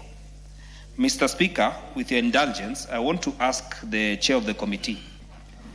They have detected 3 abnormalities that were present in that building. Number one, it did not have an architect. He had withdrawn last year, June. So the construction was ongoing without an architect. The resident engineer, Ngugi, resigned this year, January, but the building was ongoing. Now that there is either an omission or a commission, there is an error that has happened. What is the State Department doing to prosecute whoever was ongoing without an engineer as required by law and an architect as required by law? What is the State Department doing? Because the DCI say they are waiting for a report from Public Works. Have you forwarded the same to DCI so that they can go on with this? I also want to register my appreciation that even on a number of issues that were not in the State Department for Public Works, like disaster management, you have said that the co-shared responsibilities, you have deficiencies in mitigating some of the problems that have come there, and that one I have noted very well. In this case, because the response is detailed, I just want to know from you, have you forwarded the same information to DCI? And anybody who doubts that statements provide answers in this parliament or in the public, this statement is an example of what a good working committee can do. And I want to thank the new chair for bringing in this good response on time. On that one answer, I'd request, Mr. Speaker, you allow him to respond to me. The Honorable Chair. Thank you, Honorable Speaker. I want to say that I have noted the concerns of Honorable Ngogoyo, and his concern, I want to say, is very genuine, very genuine. And I also want to thank him because he's very concerned about his constituents. So, Honorable Speaker, I want to be on record that I'll bring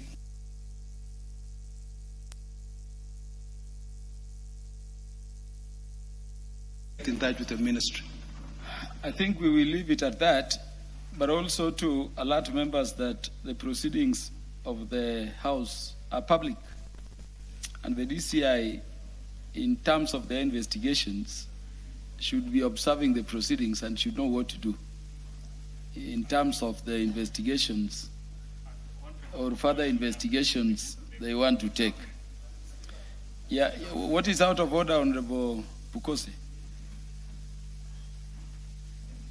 You know, Honorable Speaker, Honorable Ngogoyo thanked the committee. This report has also come from the ministry. He should also thank the ministry and the government by extension that is doing a good work. Yeah, that one goes under what Honorable Tiendamolo would call judicial notice, as the report has come from government ministry. Yeah, so let us go to the next response. Yes, Honorable Ngogoyo. Why you see me insisting on this response? 4 lives were lost, not of residents of Kajiado North. One came from Bomet, one came from Navakolo. They were just simple painters painting a house, and it crashed on them. Those 4 lives must be accounted for by this National Assembly. Yes. We must be accountable. That's why I'm insisting, let it be on public record that the ministry did its work. It is a contractor who had his own work that ended up bringing the lives of 4 individuals down. Yeah, it is already on record, and the chair also informed that you already have a copy of the report. So there are some things you can do to help with the investigations without, being publicly on record, really. Yeah, the response by the Chair, Transport and Infrastructure Committee to the statement request by Honorable Peter Masara. Thank you, Chair. Honorable Speaker, I'm Is wondering whether Honorable Peter Masara is Masara in the House? And if he is not, Well, if he's in the House, as per tradition, please table the response. Table the but response. Honorable Speaker, I think for the record of Parliament and this House, I would state that I think we had shared the response with Honorable Masara. It's about the bridge, the Migori Bridge. And I think it will be in order because to table this report, but to let them know that the works have been contracted and the contractor will be on site as soon as possible. I may now table the report.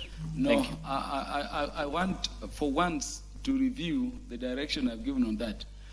This is the one concerning the main bridge in the middle of Migori. Yes, Honorable Speaker. This one will be treated as the property of the House, even absent the member. I want you to read the specific recommendations you're making. Because that bridge is cutting off a transnational highway. That's the only way going through Tanzania, through Sirare border. Honorable Speaker, I think in summary is the fact that this bridge was undermined by the so much rains that has happened, and that happened through the area where the bridge substructure was undermined. However, the bridge itself remains intact. So the ministry has done the following regarding to the work that had been requested by Honorable Masara. Regarding the reasons why there was delay is because the water levels stayed high for long, and the ministry needed to design and validate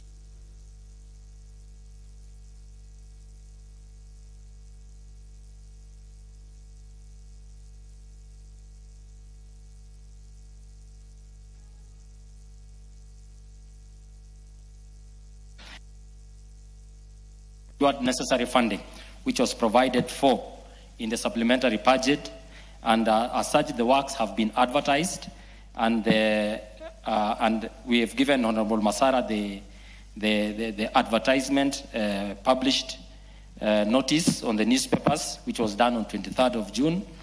And regarding the timelines, Honorable Speaker, within which the work will commence, is that the work will commence as soon as the procurement process is complete.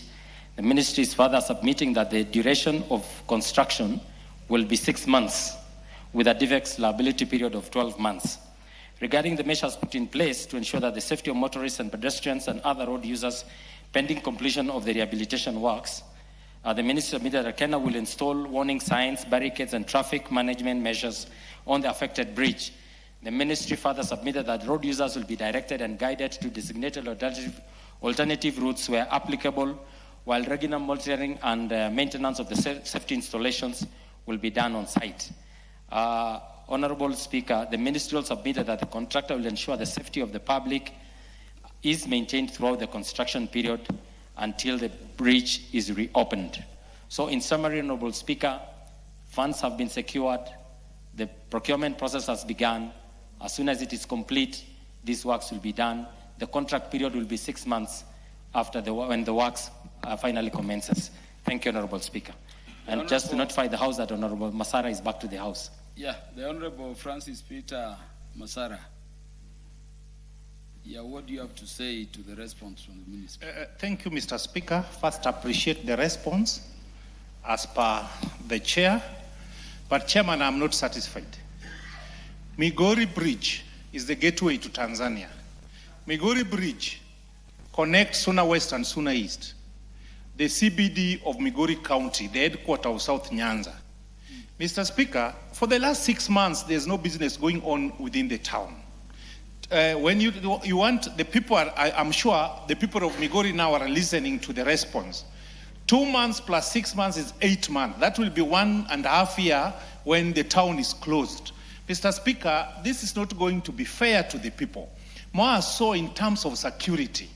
That bridge as it is now, it is closed using Maram. And remember, a person who want to move to the other side goes, travel extra almost 13 kilometers round. You were in Migori the other day for the committee work, Mr. Speaker. You saw how it was.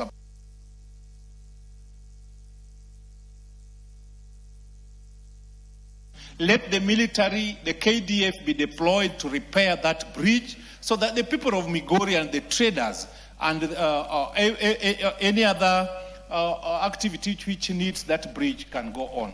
Mr. Speaker, waiting for 2 months for procurement, if you don't get a contractor, you will wait for another 2 months. When the contractor is on the ground, mobilization and what? You don't want to tell me we'll suffer until next year during election when we still don't have a bridge. Mr. Speaker, if it is possible, let this be treated as an emergency. Let the KDF team be released to repair that bridge before the next, because if we leave it for the next 2 months, we'll have September rains. They'll be raining until November. And then we'll have another rain next year, and you can't predict when the rain will, as the weathermen were saying, this time around, there will be a lot of rain, but it is unpredictable. So now that there is dry spell, can it be done within the next 3 or 4 weeks or 1 month or 2 months with our KDF so that the people of Migori can enjoy the services of that bridge? Thank you, Mr. Speaker. The Honorable Dr. Otiende Amolo. Thank you, Mr. Speaker. Mr. Speaker, let me come to the assistance of my brother, Honorable Masara, because he says he listened to the response and is not satisfied, but he was not here part of it. So I want to confirm that even the part when he was not here was still not satisfactory.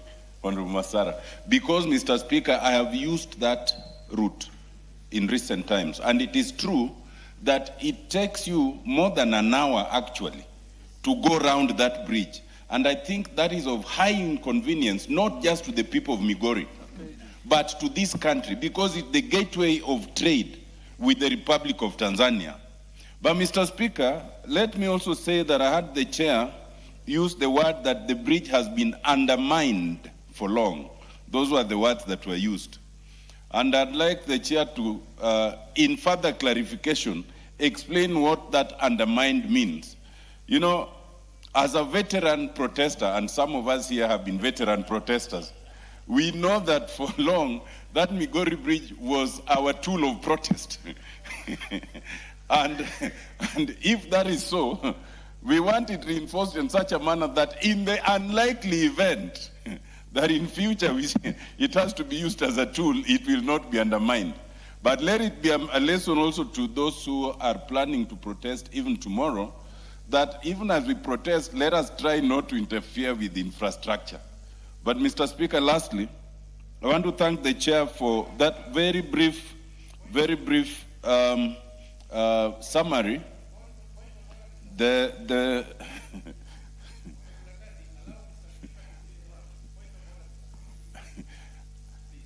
Mr. Speaker, may you inform Honorable Masara I'm on a point of order. Never doubt. So he can't be on a point of order on a point of order. Yes. Yes.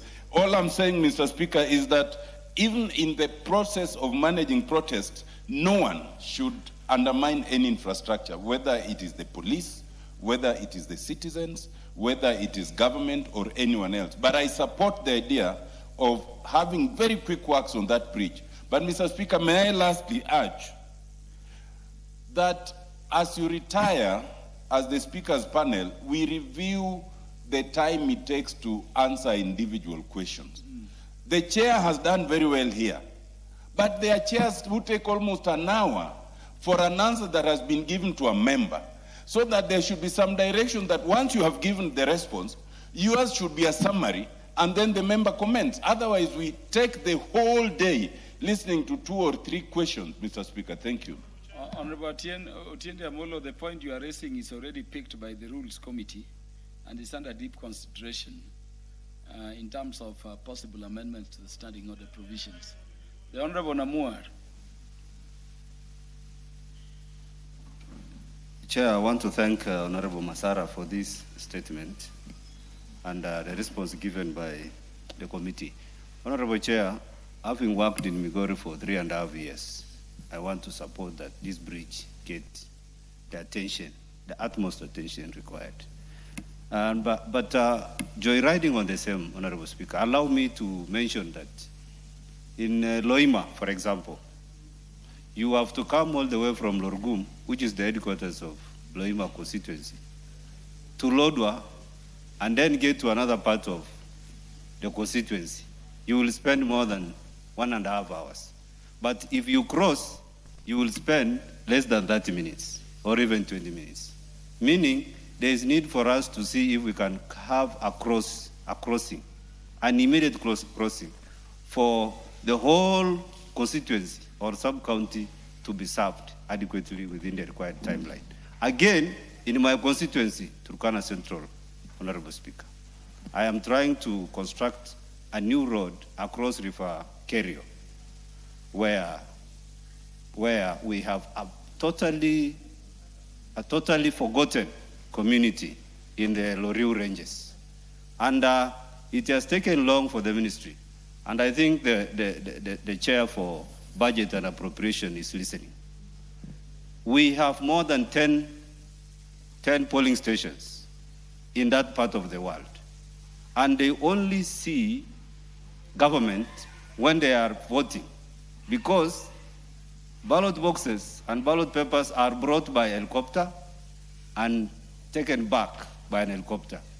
I think for this time, we will request if we can be able to curtail the use of helicopter and then make that bridge, we will serve the 10 polling stations very, very, very adequately. And then we will also be able to serve the residents in those places, because currently they don't have schools, they don't have dispensaries, they don't have water, because we can't access them adequately. I've raised this several with the ministry, and it is good if it gets the required attention. Thank you, Speaker.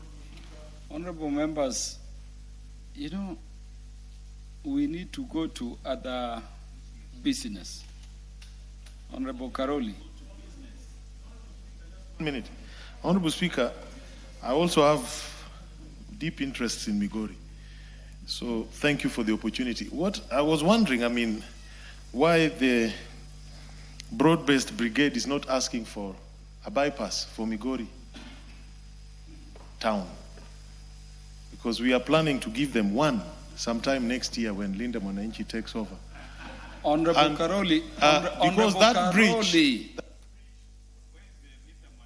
This is a House of Representatives, and you speak for the entire nation. It's not for a section of people to ask questions concerning any part of the country. Any MP indeed, as Honorable Namuar has done, can raise an issue of concern within any part of the country. Honorable Speaker, with your guidance, may I, on behalf of the broad-based brigade who acquired, ask that the government immediately takes the necessary action to design and implement a bypass road network for Migori town. Honorable Karoli, you are undermining Honorable Peter Masara without a substantive motion, because he has made that request. Honorable Masara, I have not given you the mic so that we may go to other business. Honorable Chair, this is the bridge in the middle of Migori town, if you don't know it. To the west side of that bridge is Suna West. To the east is Suna East. Is there a way in which there can be a procurement process that secures that those works, start immediately? Honorable Speaker, the procurement of the work has commenced. So the only thing that we can do is what to do in the matter of its urgency.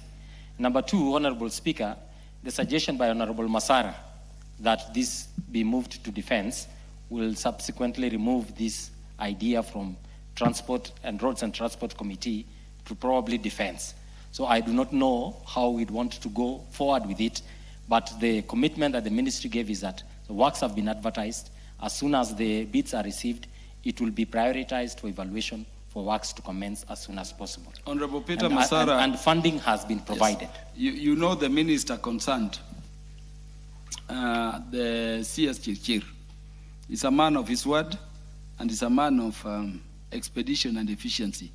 Let us trust the ministry under the guidance of the House through the committee to expeditiously, take the matter as a matter of, national interest. Next order.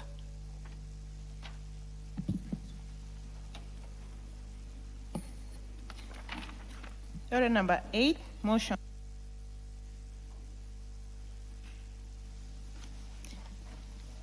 Order number 8, motion. Report of the Committee of the Whole House on the Fisheries Management and Development Bill, National Assembly Bill number 29 of 2023.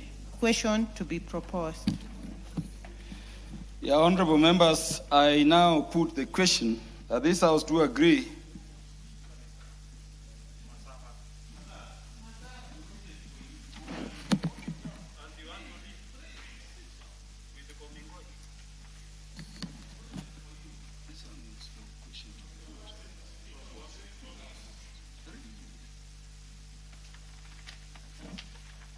Sorry, honorable members. Honorable members, I propose the question.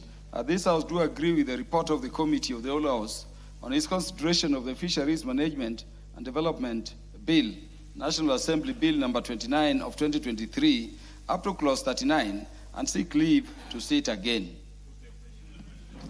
Is it the mood of the House that I put the question?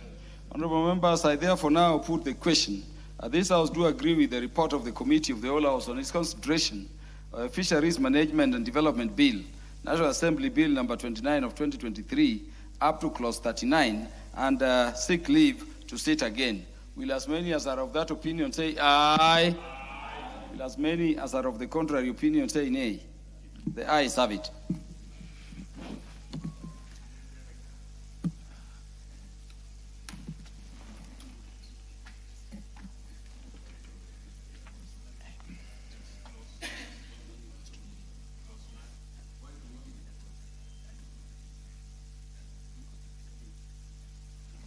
Would Honorable Kimani Kuria Kimani approach the Speaker?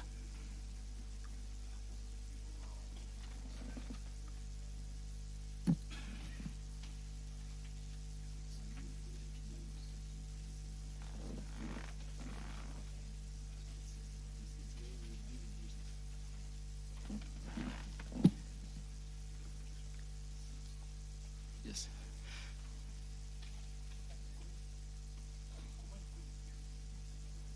Yeah, Honorable Kimani Kuria.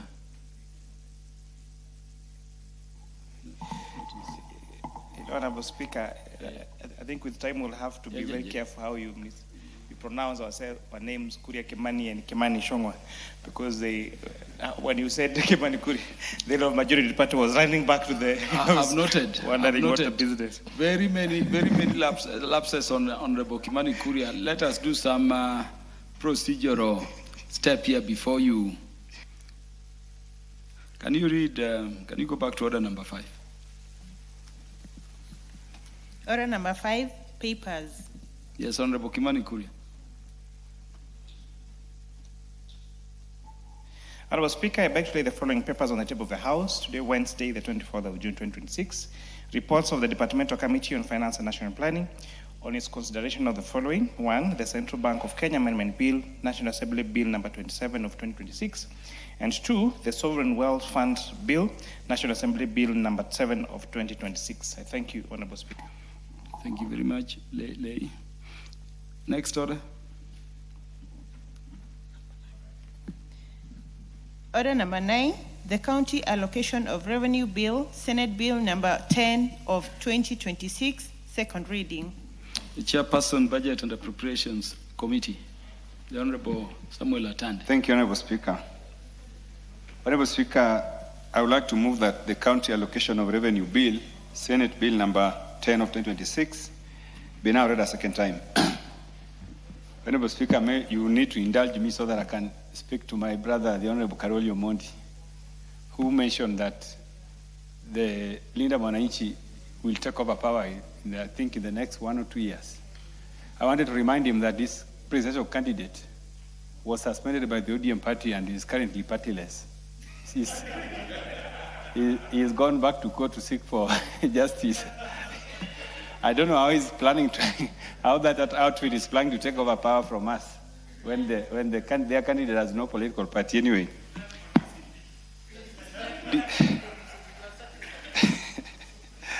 Thank you. Thank you very much. Honourable Speaker, this is a very, very short bill. The County Allocation of Revenue Bill is prepared pursuant to Article 2181 of the Constitution and Section 19.3 of the PFM Act, which requires Parliament to determine and specify the allocation among county governments of nationally raised revenue allocated to them.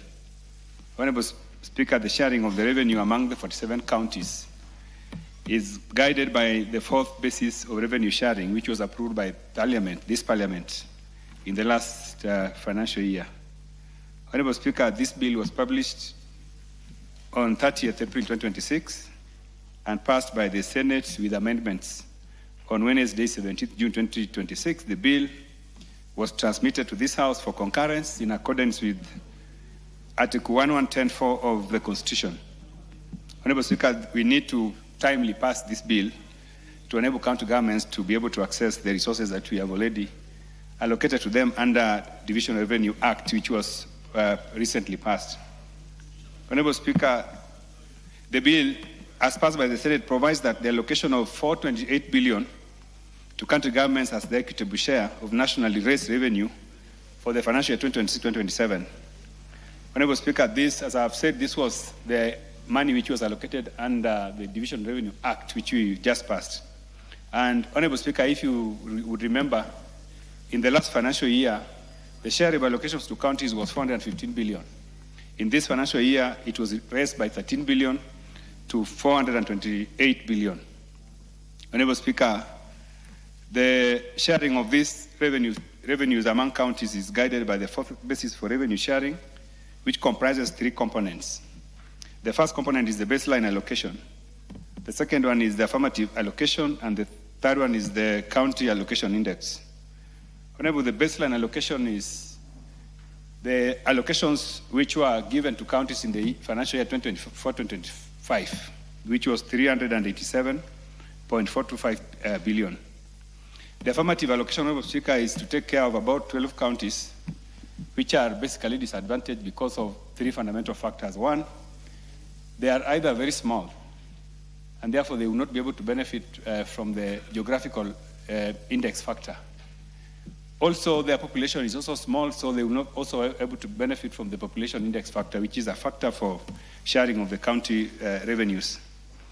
And thirdly, also in terms of the county allocation index, which I've just mentioned, they were not favored with that allocation as well. So the affirmative action allocation for the purpose of this bill is 4.46 billion, which will be shared among the 12 counties that I've mentioned. The small counties. Honourable Speaker, this bill also guides and gives the specific allocations based on the approved fourth basis of revenue sharing. The first schedule of the bill, Honourable Speaker, sets out the distribution of the equitable share among the 47 counties under the three allocations I've mentioned. The baseline allocation of 387.425 is reflected in column 6 if you have the bill, while the affirmative allocation is reflected in column D. The balance of the equitable share above the ring-fenced amount for the two consecutive components totals to 36.115 billion and is distributed through the county allocation index and reflected in column F of the bill. Honourable Speaker, the total allocation due to each county government comprising the three components is presented in column G of the first schedule of the bill to the bill. Honourable Speaker, I don't know whether I need to just mention to members what each county is going to get, but if you have the bill, Honourable Speaker, you will see that Baringo County is going to get a total of 847,626,854,000,000. The county that's going to receive the smallest allocation, according to this bill, Honourable Speaker, is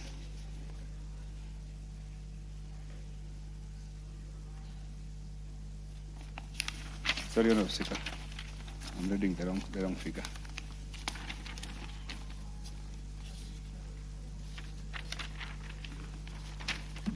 Honorable Speaker, also to mention that this bill has also given ceilings for recurring expenditures for both county governments and the assemblies.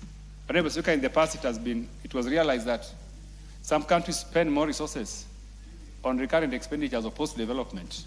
And therefore, this bill has also given specifications on how much you can spend on current expenditure as well as development. Because the focus needs to be more on development, Honorable Speaker. This has also been reflected in the expenditures for the county assemblies.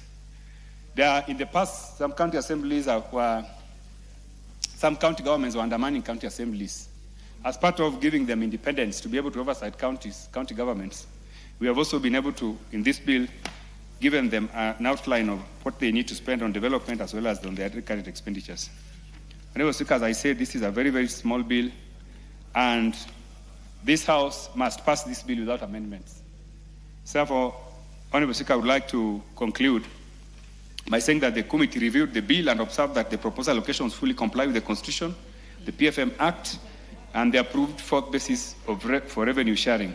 It concluded that the allocation framework ensures a transparent, equitable, and legally compliant distribution of resources among counties. Consequently, the committee recommends that this House approves the County Allocation of Revenue Bill 2026, Senate Bills number 10 of 2026, without amendments. Honorable Speaker, I beg to move and ask the Honorable Vice Chairman of the Budget Committee to second. The Honorable Bukose to second. Thank you, Honorable Speaker, and thank you, Chair, for moving. I stand to second the County Allocation of Revenue Bill. This is a bill that came from the Senate, and as the Chair has put it, the committee has not made any amendments to it. This bill distributes money for all the various 47 counties within our country. Honorable Speaker, of note is that in this bill, they have also given money to all the county assemblies. So each county assembly will get its own budget from this county allocation of revenue bill. Honorable Speaker, this bill has also set the ceilings for recurrent expenditure. And therefore, we expect that the county governments will now not enter into the money that is meant for development and make sure that the money for development is utilized for development purposes. This bill has also set in ceilings for county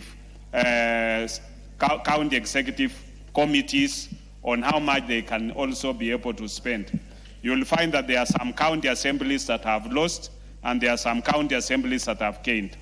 Those that have their amount reduced, this is because it was an one-off allocation in the last financial year. So in this financial year, that has not been captured, and that has been left out. Honorable Speaker, of note also is that we realize that on source revenue for the various counties, it is actually gone down compared to the initial county, what we used to call,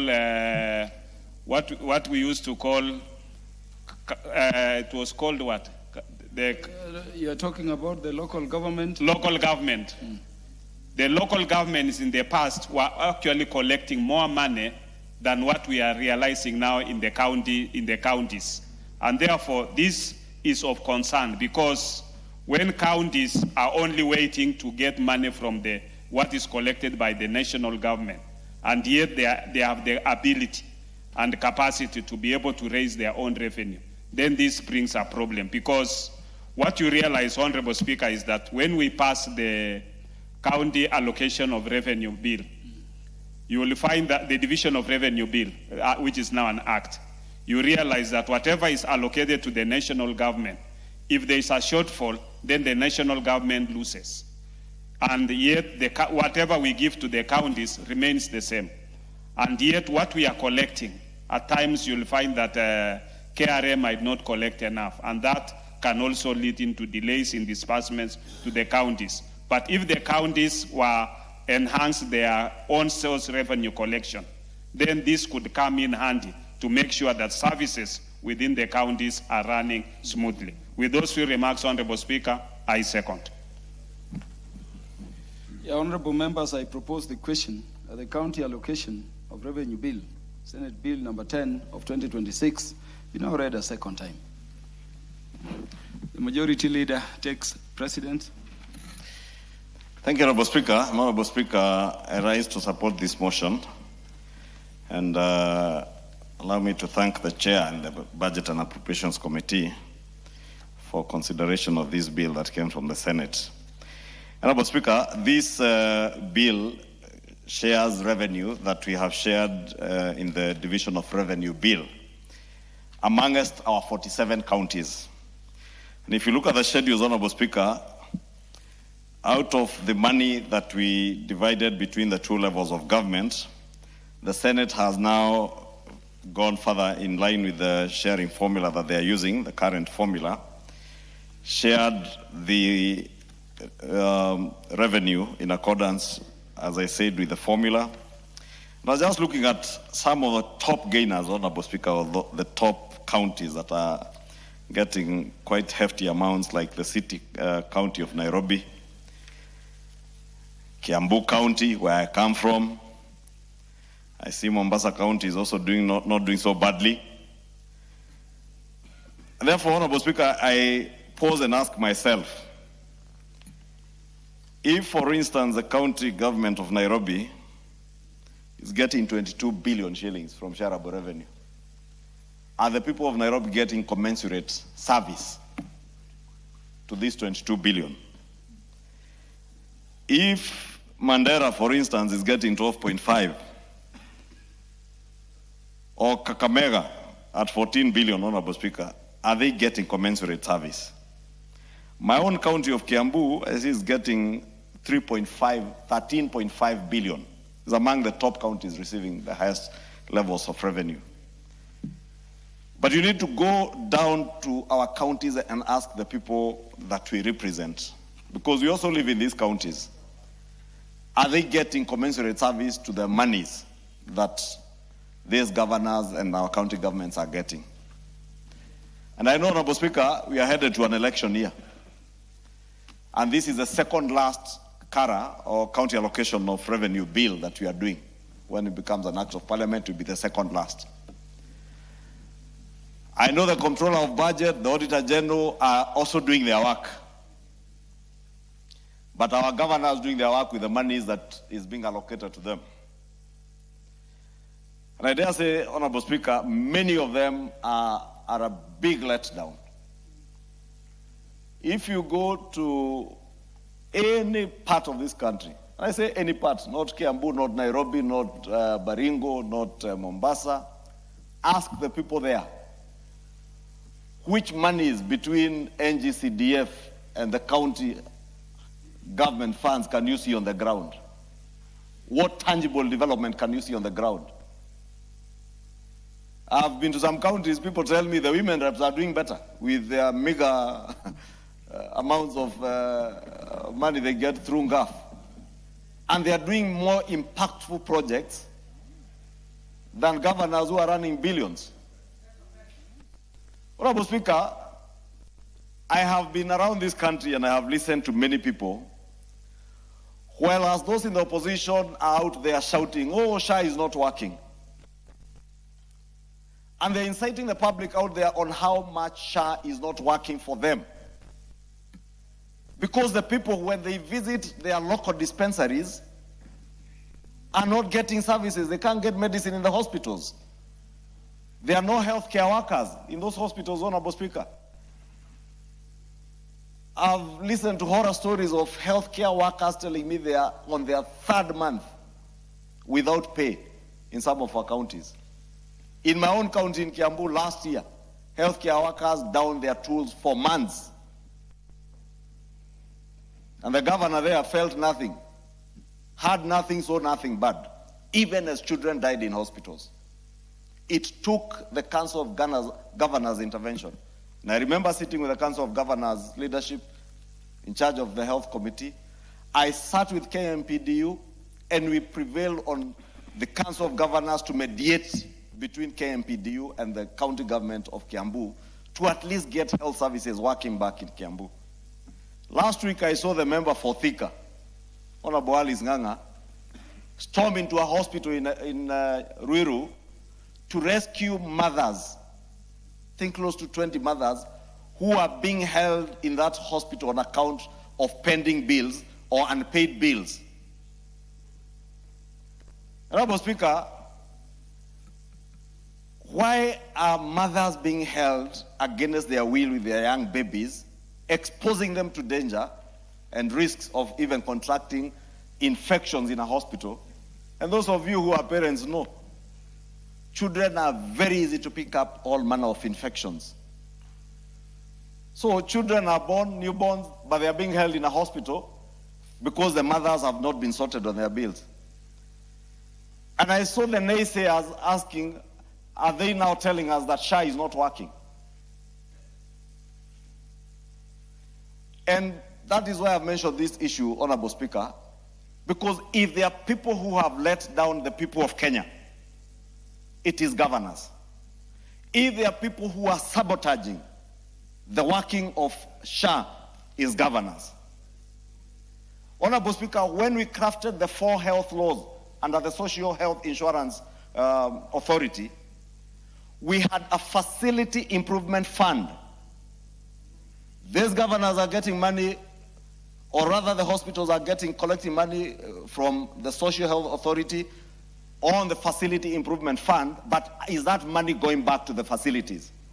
Governors are picking this money from the facilities and they go and buy, like in my county, they buy chicks, buy a packet of unga, buy a packet of 3 kg packet of fertilizer, giveaways that are politically expedient.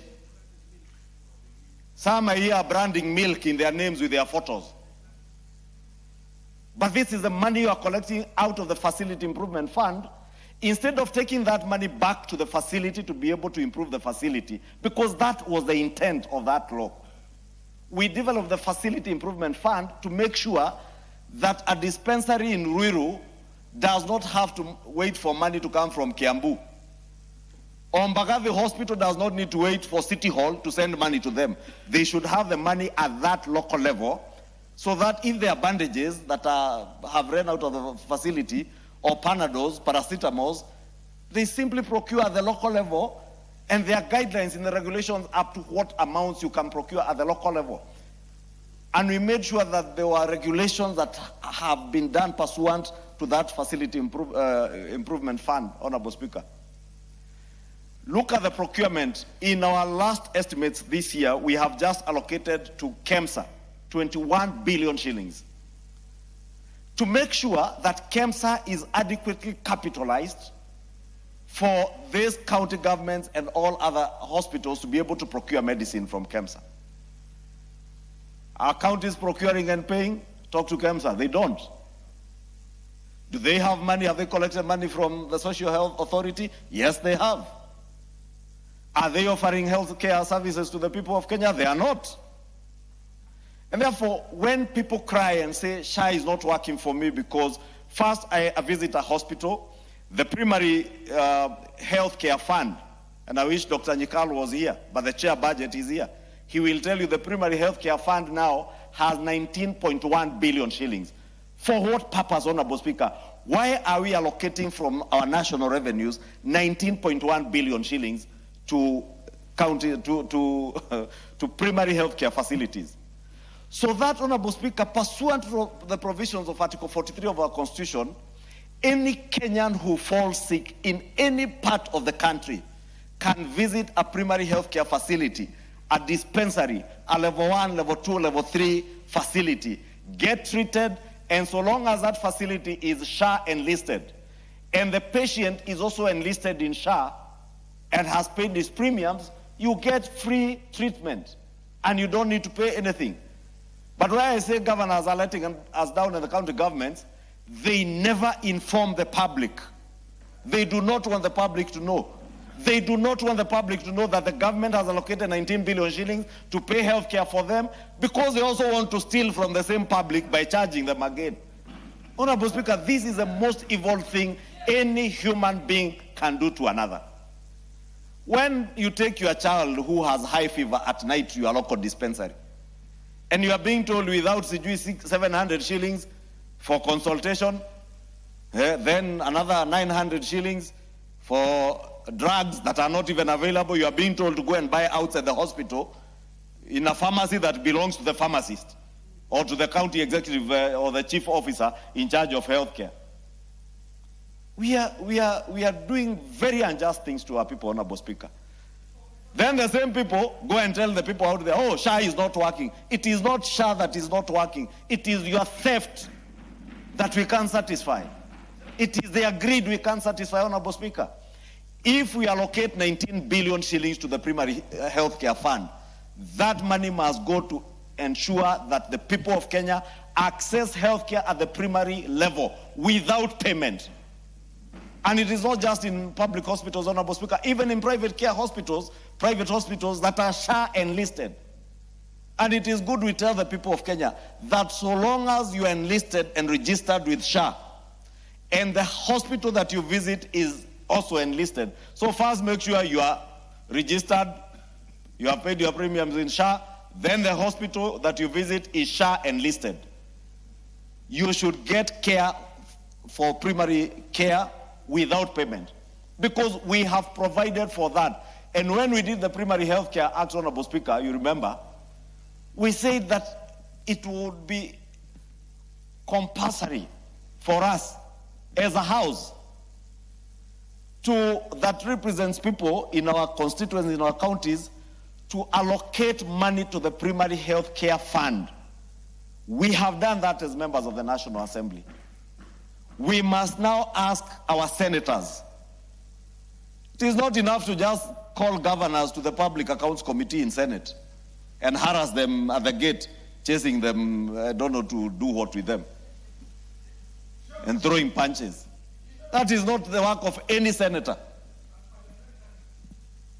It's actually unbecoming for any senator to be chasing a governor on the road there, like, let me...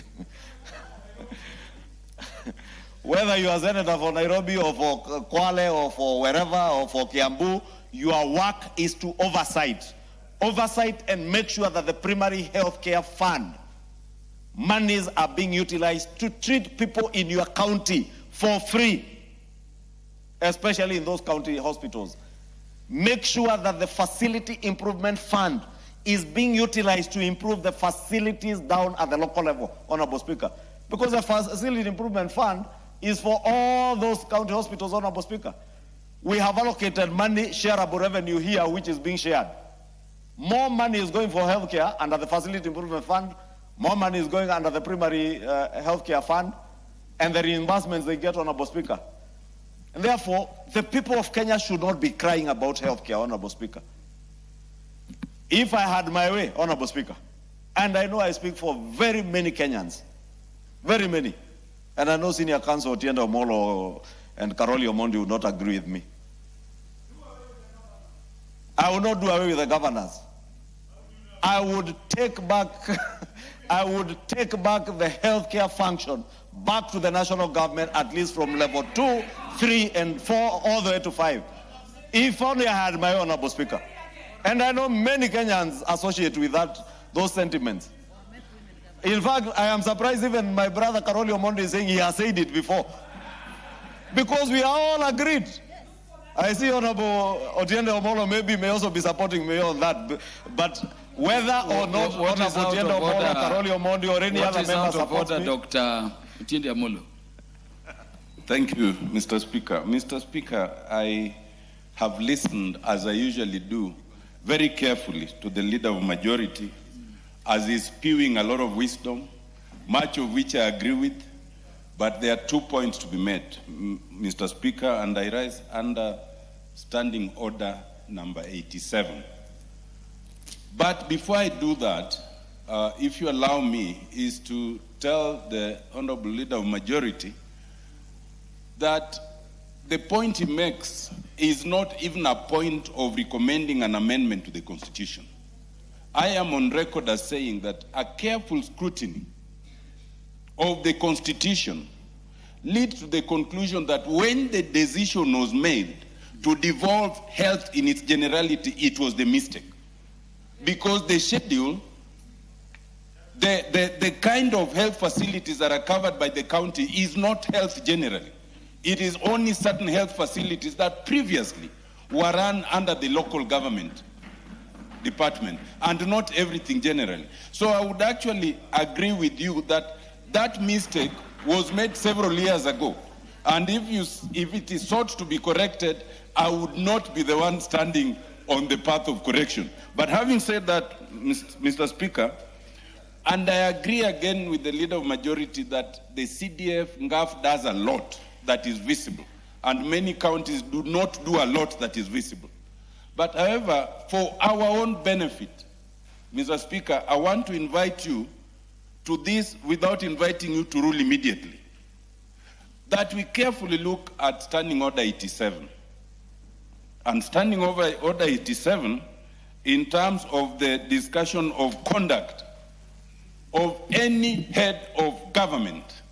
And the first question would be, is a governor considered a head of government at the county? And if that is so, then we must refrain from use of certain adverse terminologies without a substantive motion. That is number one. Number two is in reference to the senators. Now, I have no idea who's running after who and for whatever purposes, and there are people who might know this better than me as I look at them, but all I want to say is that let us also again refrain from that, because it says for any person whose removal would be subject to a process in Parliament, then again you cannot discuss them without a substantive motion. So that goes to governors by way either of being head of government or by way of the fact that their impeachment is subject to us, and that goes to the senators.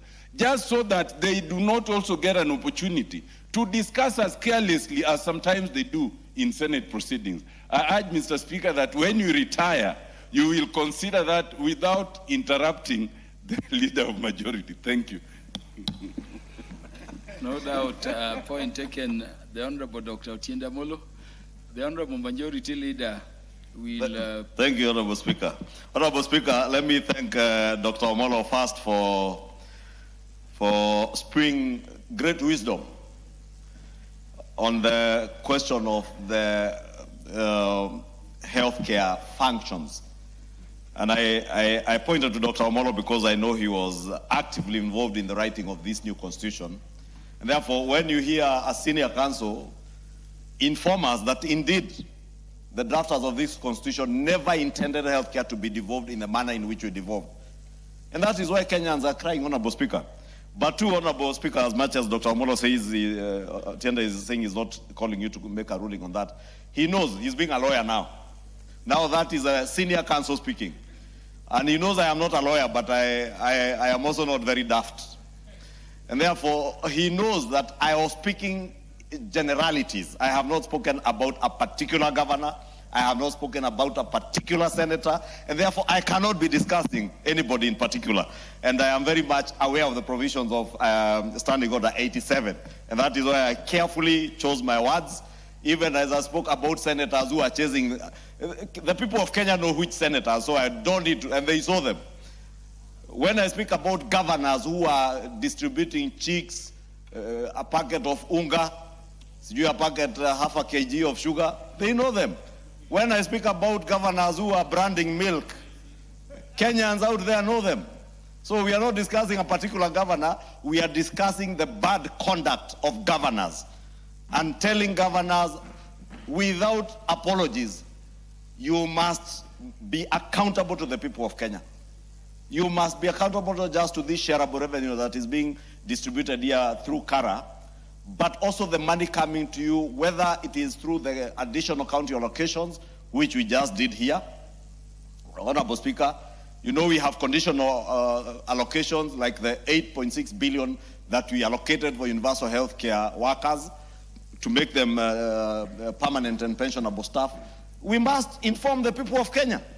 Because if we do not tell the people of Kenya from this space that there is money that has been given to universal health care workers to convert them to permanent and pensionable, governors out there will go and start pointing fingers at the national government and at parliament. And that is why parliament stays vilified by everybody, because they imagine it is us who have not done our work. We must tell the people of Kenya that we have done our work. We have given money for universal health care workers, and Dr. Nyikal is here, he knows the 8.6 billion. We must tell the people of Kenya there is an additional 19.1 billion shillings for the primary health care fund, so that when a governor who is seeking to place cheap politics tells the people of Kenya, oh, SHA is not working here, at times they even slow down, I'm told, the activation of SHA in their hospitals so that people do not claim from SHA. Then later they enlist them and they go and claim the money. But they never inform the patient. We must call them out, Honorable Speaker. Honorable Speaker, because I see my time is much gone, let me say I support this county allocation of revenue bill.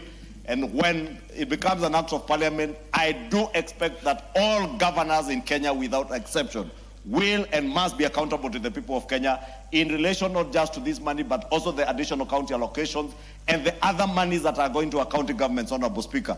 My county, Kiambu, the people are crying. They have not seen a single road in the last 4 years or 3 years done by the county government. Why? Because the county governments are using the money for roads to buy chicks, to buy packets of unga, half a kg of milk and what.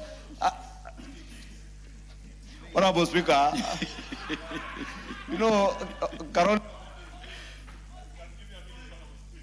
Yeah, give the majority leader 2 minutes to conclude. Honorable Speaker, Honorable Karoli Omondi, on a light note, is asking me which chicks.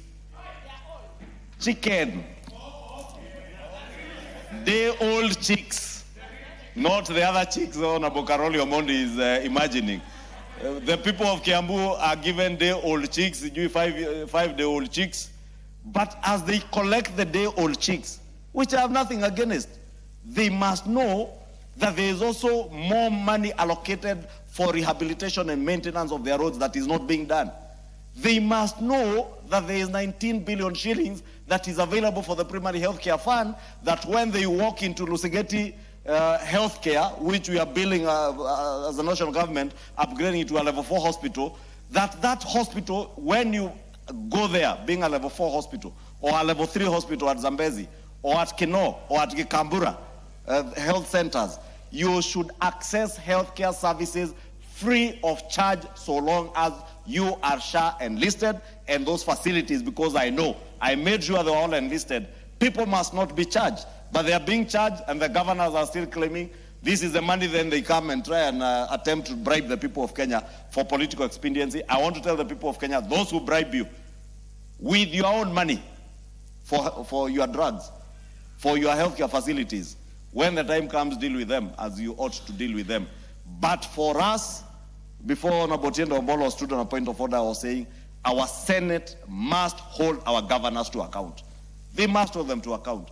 And that is why the Senate and the Public Accounts Committee in the Senate must be beyond reproach, Honorable Speaker, so that they hold these governors to account for all these monies that is going to the counties. With that, Honorable Speaker, thank you, and I support. Honorable Gitonga Murugara. Honorable members, this is a very short bill. Thank you very much. What has been said by the majority leader, I think we should be expediting so that we take the matter to the committee. Absolutely. We are in total agreement, Mr. Speaker, sir, that this is a very short bill. The Senate has done its work, which was to now let us know what happens to the 428 billion, which we allocate to the counties. And the schedule clearly shows it, that what each of these counties is getting, including my own county of Tharaka Nithi, that is getting a total of 5,213,759,236. I stand to support the bill, but again, not without emphasizing that this is a lot of money that we are taking to the counties. The idea of devolution was one of the best ideas we came up with as Kenyans, because you are saying, let's take development to the rural areas. But it is said every time and again that we actually devolved corruption. We actually provided money to characters, I'm sorry to use the word, or to officers known as governors, so that they have a pass from which they can draw money for use, which use is not for the benefit of Kenyans. As we speak today and as we go into the next financial year, my county will be having about 5.3 billion. Another 1-point-something billion is going to come from conditional grants and other monies that are allocated to counties. So it will have about 7 billion. Question we repeat is, let's go to Tharaka Nithi today, look at what CDF has done in the 3 constituencies and what the county government has done. In fact, it will be a shame because they have not done anything. When you ask them, they talk about recurrent expense, that is 60%, and development 40%. Even that 40% is nowhere near what CDF is allocated. When you go to their collections, the says Honorable Pukose talked about, they collect revenue from the markets and everywhere else. I can assure you, I'm told, some counties have as many as 50 accounts to which that money goes, paid in some dubious way, which has control by governors or their stooges or wherever it is.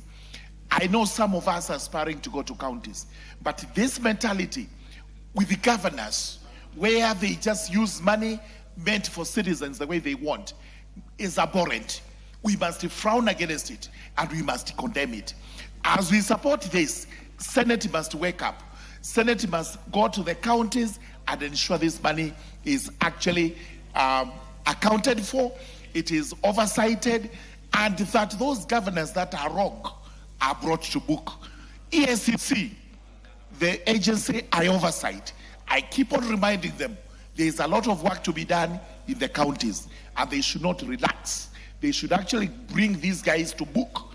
We want to see more governors being brought to EACC so that they tell us what has happened to our money. So we do support this, but we require strict accountability to Kenyans, how these lots and lots of money are being spent for the benefit of Kenyans. Therefore, I do support. Yes, the Honorable Owen Baya. Thank you, and I want to appreciate the efforts that are going in to push this bill, and we support it, all of us, and because of that, I would like to stand on Standing Order 95. Yes, because we can say the other things we want to say in the subsequent bills, in the sovereign wealth and the committee, because we're going to do committee in a few minutes. We can say the same things at the committee level. So, please, let's just do everything together at the committee level. Mwashako can do his contribution at committee, because we are going to committee immediately. Yes. And he's a member of the budget committee. So, yeah. Yeah, for the avoidance of doubt, there is the matter appearing under order number 11. Yes. The first matter on the committee of the whole house is indeed the county allocation of revenue bill. Yeah, so you know what the standing orders mandate. Honorable members, the Honorable Owen Baya, standing in his place, has asked that I remit it to the decision of the House that the mover be called upon to reply.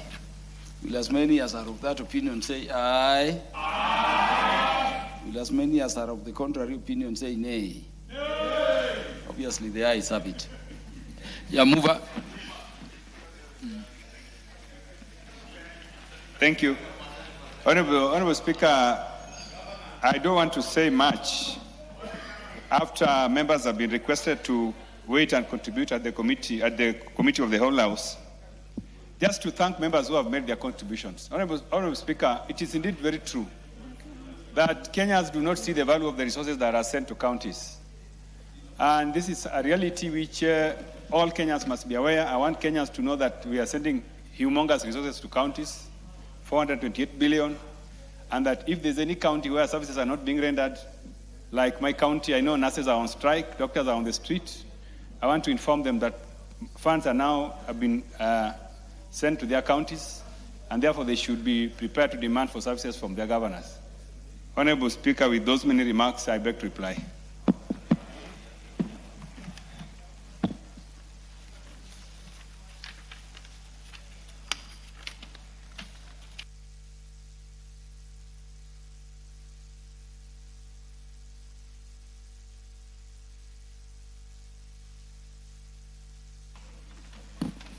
Yeah, honorable members, I put the question for your decision that the county allocation of revenue bill, Senate Bill number 10 of 2026, be now read a second time. Will as many as are of that opinion say aye? Will as many as are of the contrary opinion say nay? The ayes have it. Next order. No. The County Allocation Revenue Bill 2026, appeal for an act of parliament to provide for the equitable allocation of revenue raised nationally among the county governments for the 2026-2027 financial year, the responsibilities of national and county governments pursuant to such allocations and for connected purposes. Thank you. Before you call the next order, let me give some directions in terms of how we proceed with the remaining business for the day. Honorable Owen Bayer. Order. Honorable members. Yeah, so we will be proceeding to order number 10. After order number 10, we will skip to the matter appearing under order number 12. So I'm reorganizing the order paper because of also the urgency of the matter you see appearing there. Then we will revert to order number 11. Now, in terms of order number 11, and taking into account the urgency of the matter appearing under Roman 1 in order number 11, and the fact that the matter appearing under order number 2 is partly done, I'm ordering the standing down of the matter appearing under order number 11, Roman 3, to the future, as and when the House Business Committee will schedule it. With that reorganization, would you please call the next order?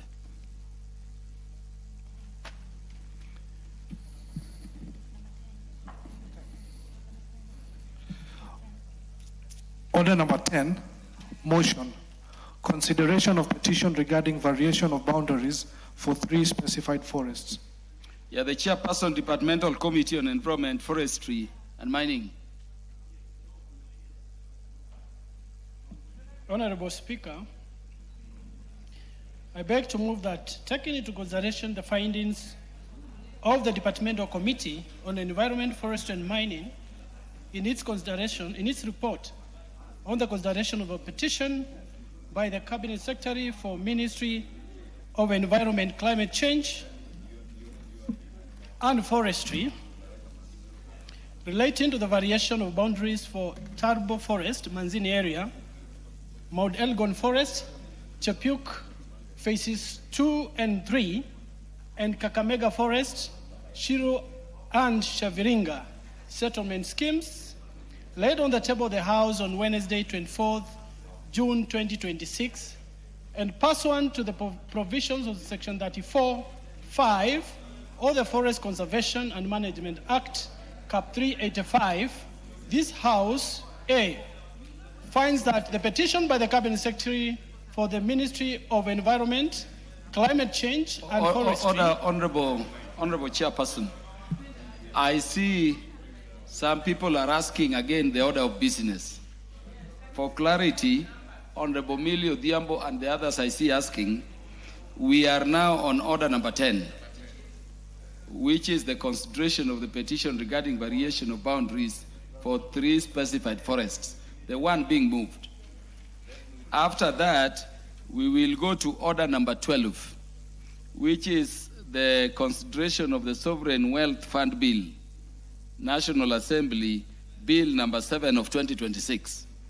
After that, we will revert to order number 11, and we will start with the committee of the whole House, one on the county allocation of revenue bill, which is very brief, there are no amendments, and then we will go to the fisheries management and development bill. And for the convenience of the House, I've stepped down the consideration at the committee of the whole House of the public participation bill, National Assembly Bill number 44 of 2025, to the future. So it is out of the order paper for today. You may proceed. Honorable.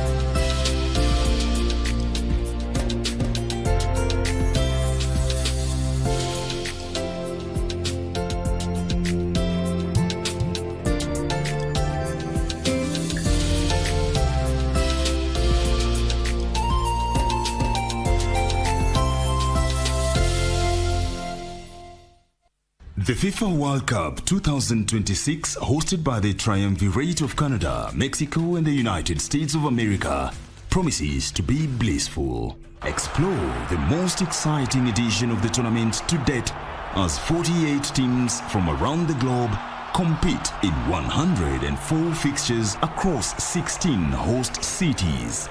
We celebrate culture, friendship, and more importantly, monetizing talent. At this first ever Tri-National World Cup from 11th of June to 19th of July 2026.